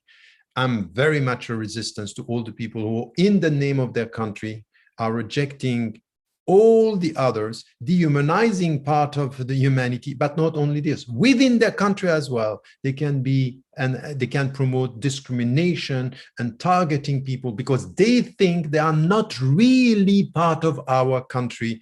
And that also has to be defined. You know, once again, we saw this in South Africa, we saw this in so many African countries, we saw this in India, and we have to be clear, India is one of the most important historical model of diversity and respected diversity around the world. And this should not be lost in the name of a very narrow understanding of nationalism today. Thank you so much, sir. In India, the culture is very vast and great culture.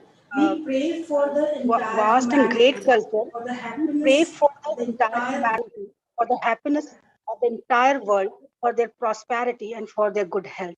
With this, I would like to Ujjwal sir to continue this program. Thank you so Abha, much. ma'am. Thank you for your invitation. Thank you, Abha, ma'am. Sir, like to inform you, sir, before you joining, we had 3 paper presentation. And to summarize the paper presentation, I'd like to call Miss Mohini Malevar. Thank you so much, Ujjwal sir. Sir, good morning, first and foremost. And it's been such a pleasure listening to you, Professor Tariq Ramadan, sir. Thank you so much. Sir, we had a couple of presentations before you joined in. And I'm so happy to just summarize or give you a gist about these presentations. We had Mr. Ojas Dubey speaking upon the topic, and he was a young chap of 17 to 18 years old, and his views regarding the topic have been really mesmerizing. I'm very happy to share his views with you. Education should be a pleasurable choice. It should not be something that is forcible education. He gave in this particular statement, sir. He says that I would definitely define the education pattern to come about with in 3 to 4 tiers, wherein he says the first year should be informative, teaching history and geography. The second tier should comprise of scientific learning, and people should be more towards acquainted more towards the art of living. Creative art should be made compulsory so that students could define themselves through the creative form and should be made to realize themselves. He also stressed the concept of meditation. I enjoyed listening to him, sir, and I believe that his concepts, he replicates or he signifies the youth of today's world. His ideas were definitely very informative and innovative. The second speaker we had, sir, was Ms. Abhishika Patel, who introduced the topic, and she brought about the awareness regarding global consciousness and global competencies. She shared along with us the concepts of responsibility undertaking. She also mentioned her views regarding the cross-cultural awareness and how we can bring about adaptability of what we think into practical implementation.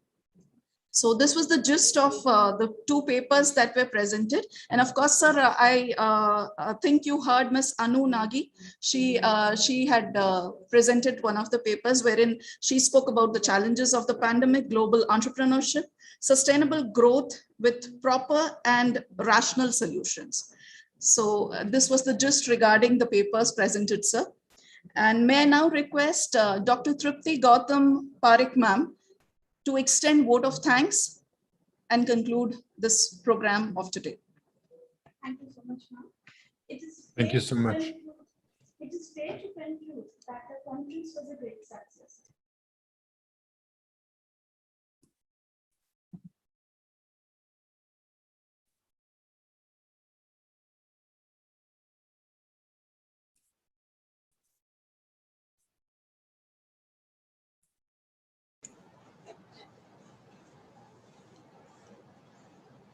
Thank you, Moni ma'am. It is fair to conclude that the conference was a great success. So many people have contributed in so many ways to turn this event into a soothing running meeting with very interesting, presentative, and very good atmosphere for discussion. It was very much engaging and informative. MAC and Cisco has taken an initiative to conduct this international conference. So it's my humble duty to thank our chief guest, Dr. K.L. Verma sir, our chief patron, Honorable Rajesh sir, Honorable Ramesh sir, our patron, our convener, Jyoti ma'am, and Dr. Arun Kumar sir, for providing such a structure to this knowledgeable program, for investing the time and resource to help recognize and appreciate our delegators. Further, I would like to thank our diverse and dynamic group of speakers and panelists provided in-depth insight as an actionable and practical tools of engagement model. I am grateful to both keynote speakers, Professor Raja Ram Sharma sir and Professor Tariq Ramadan sir, for sparing your valuable time and worth of discussion. Last but not the least, I express my gratitude to the coordinators, organizing committee, advisory board, technical team, the staff members, and the participants for their enormous and high quality support. Requesting all the participants and attendees to kindly fill the feedback form before logging out. We request all to assemble back by tomorrow for our keynote address, M.A. Kadir sir and Shri Harendra Singh Jodha sir, followed by international panel discussion. See you all tomorrow at 1 p.m. Once again, special thanks to Dr. Jyoti ma'am, our principal ma'am, to giving such structure to organize this such a wonderful event. Thank you once again. Thank you.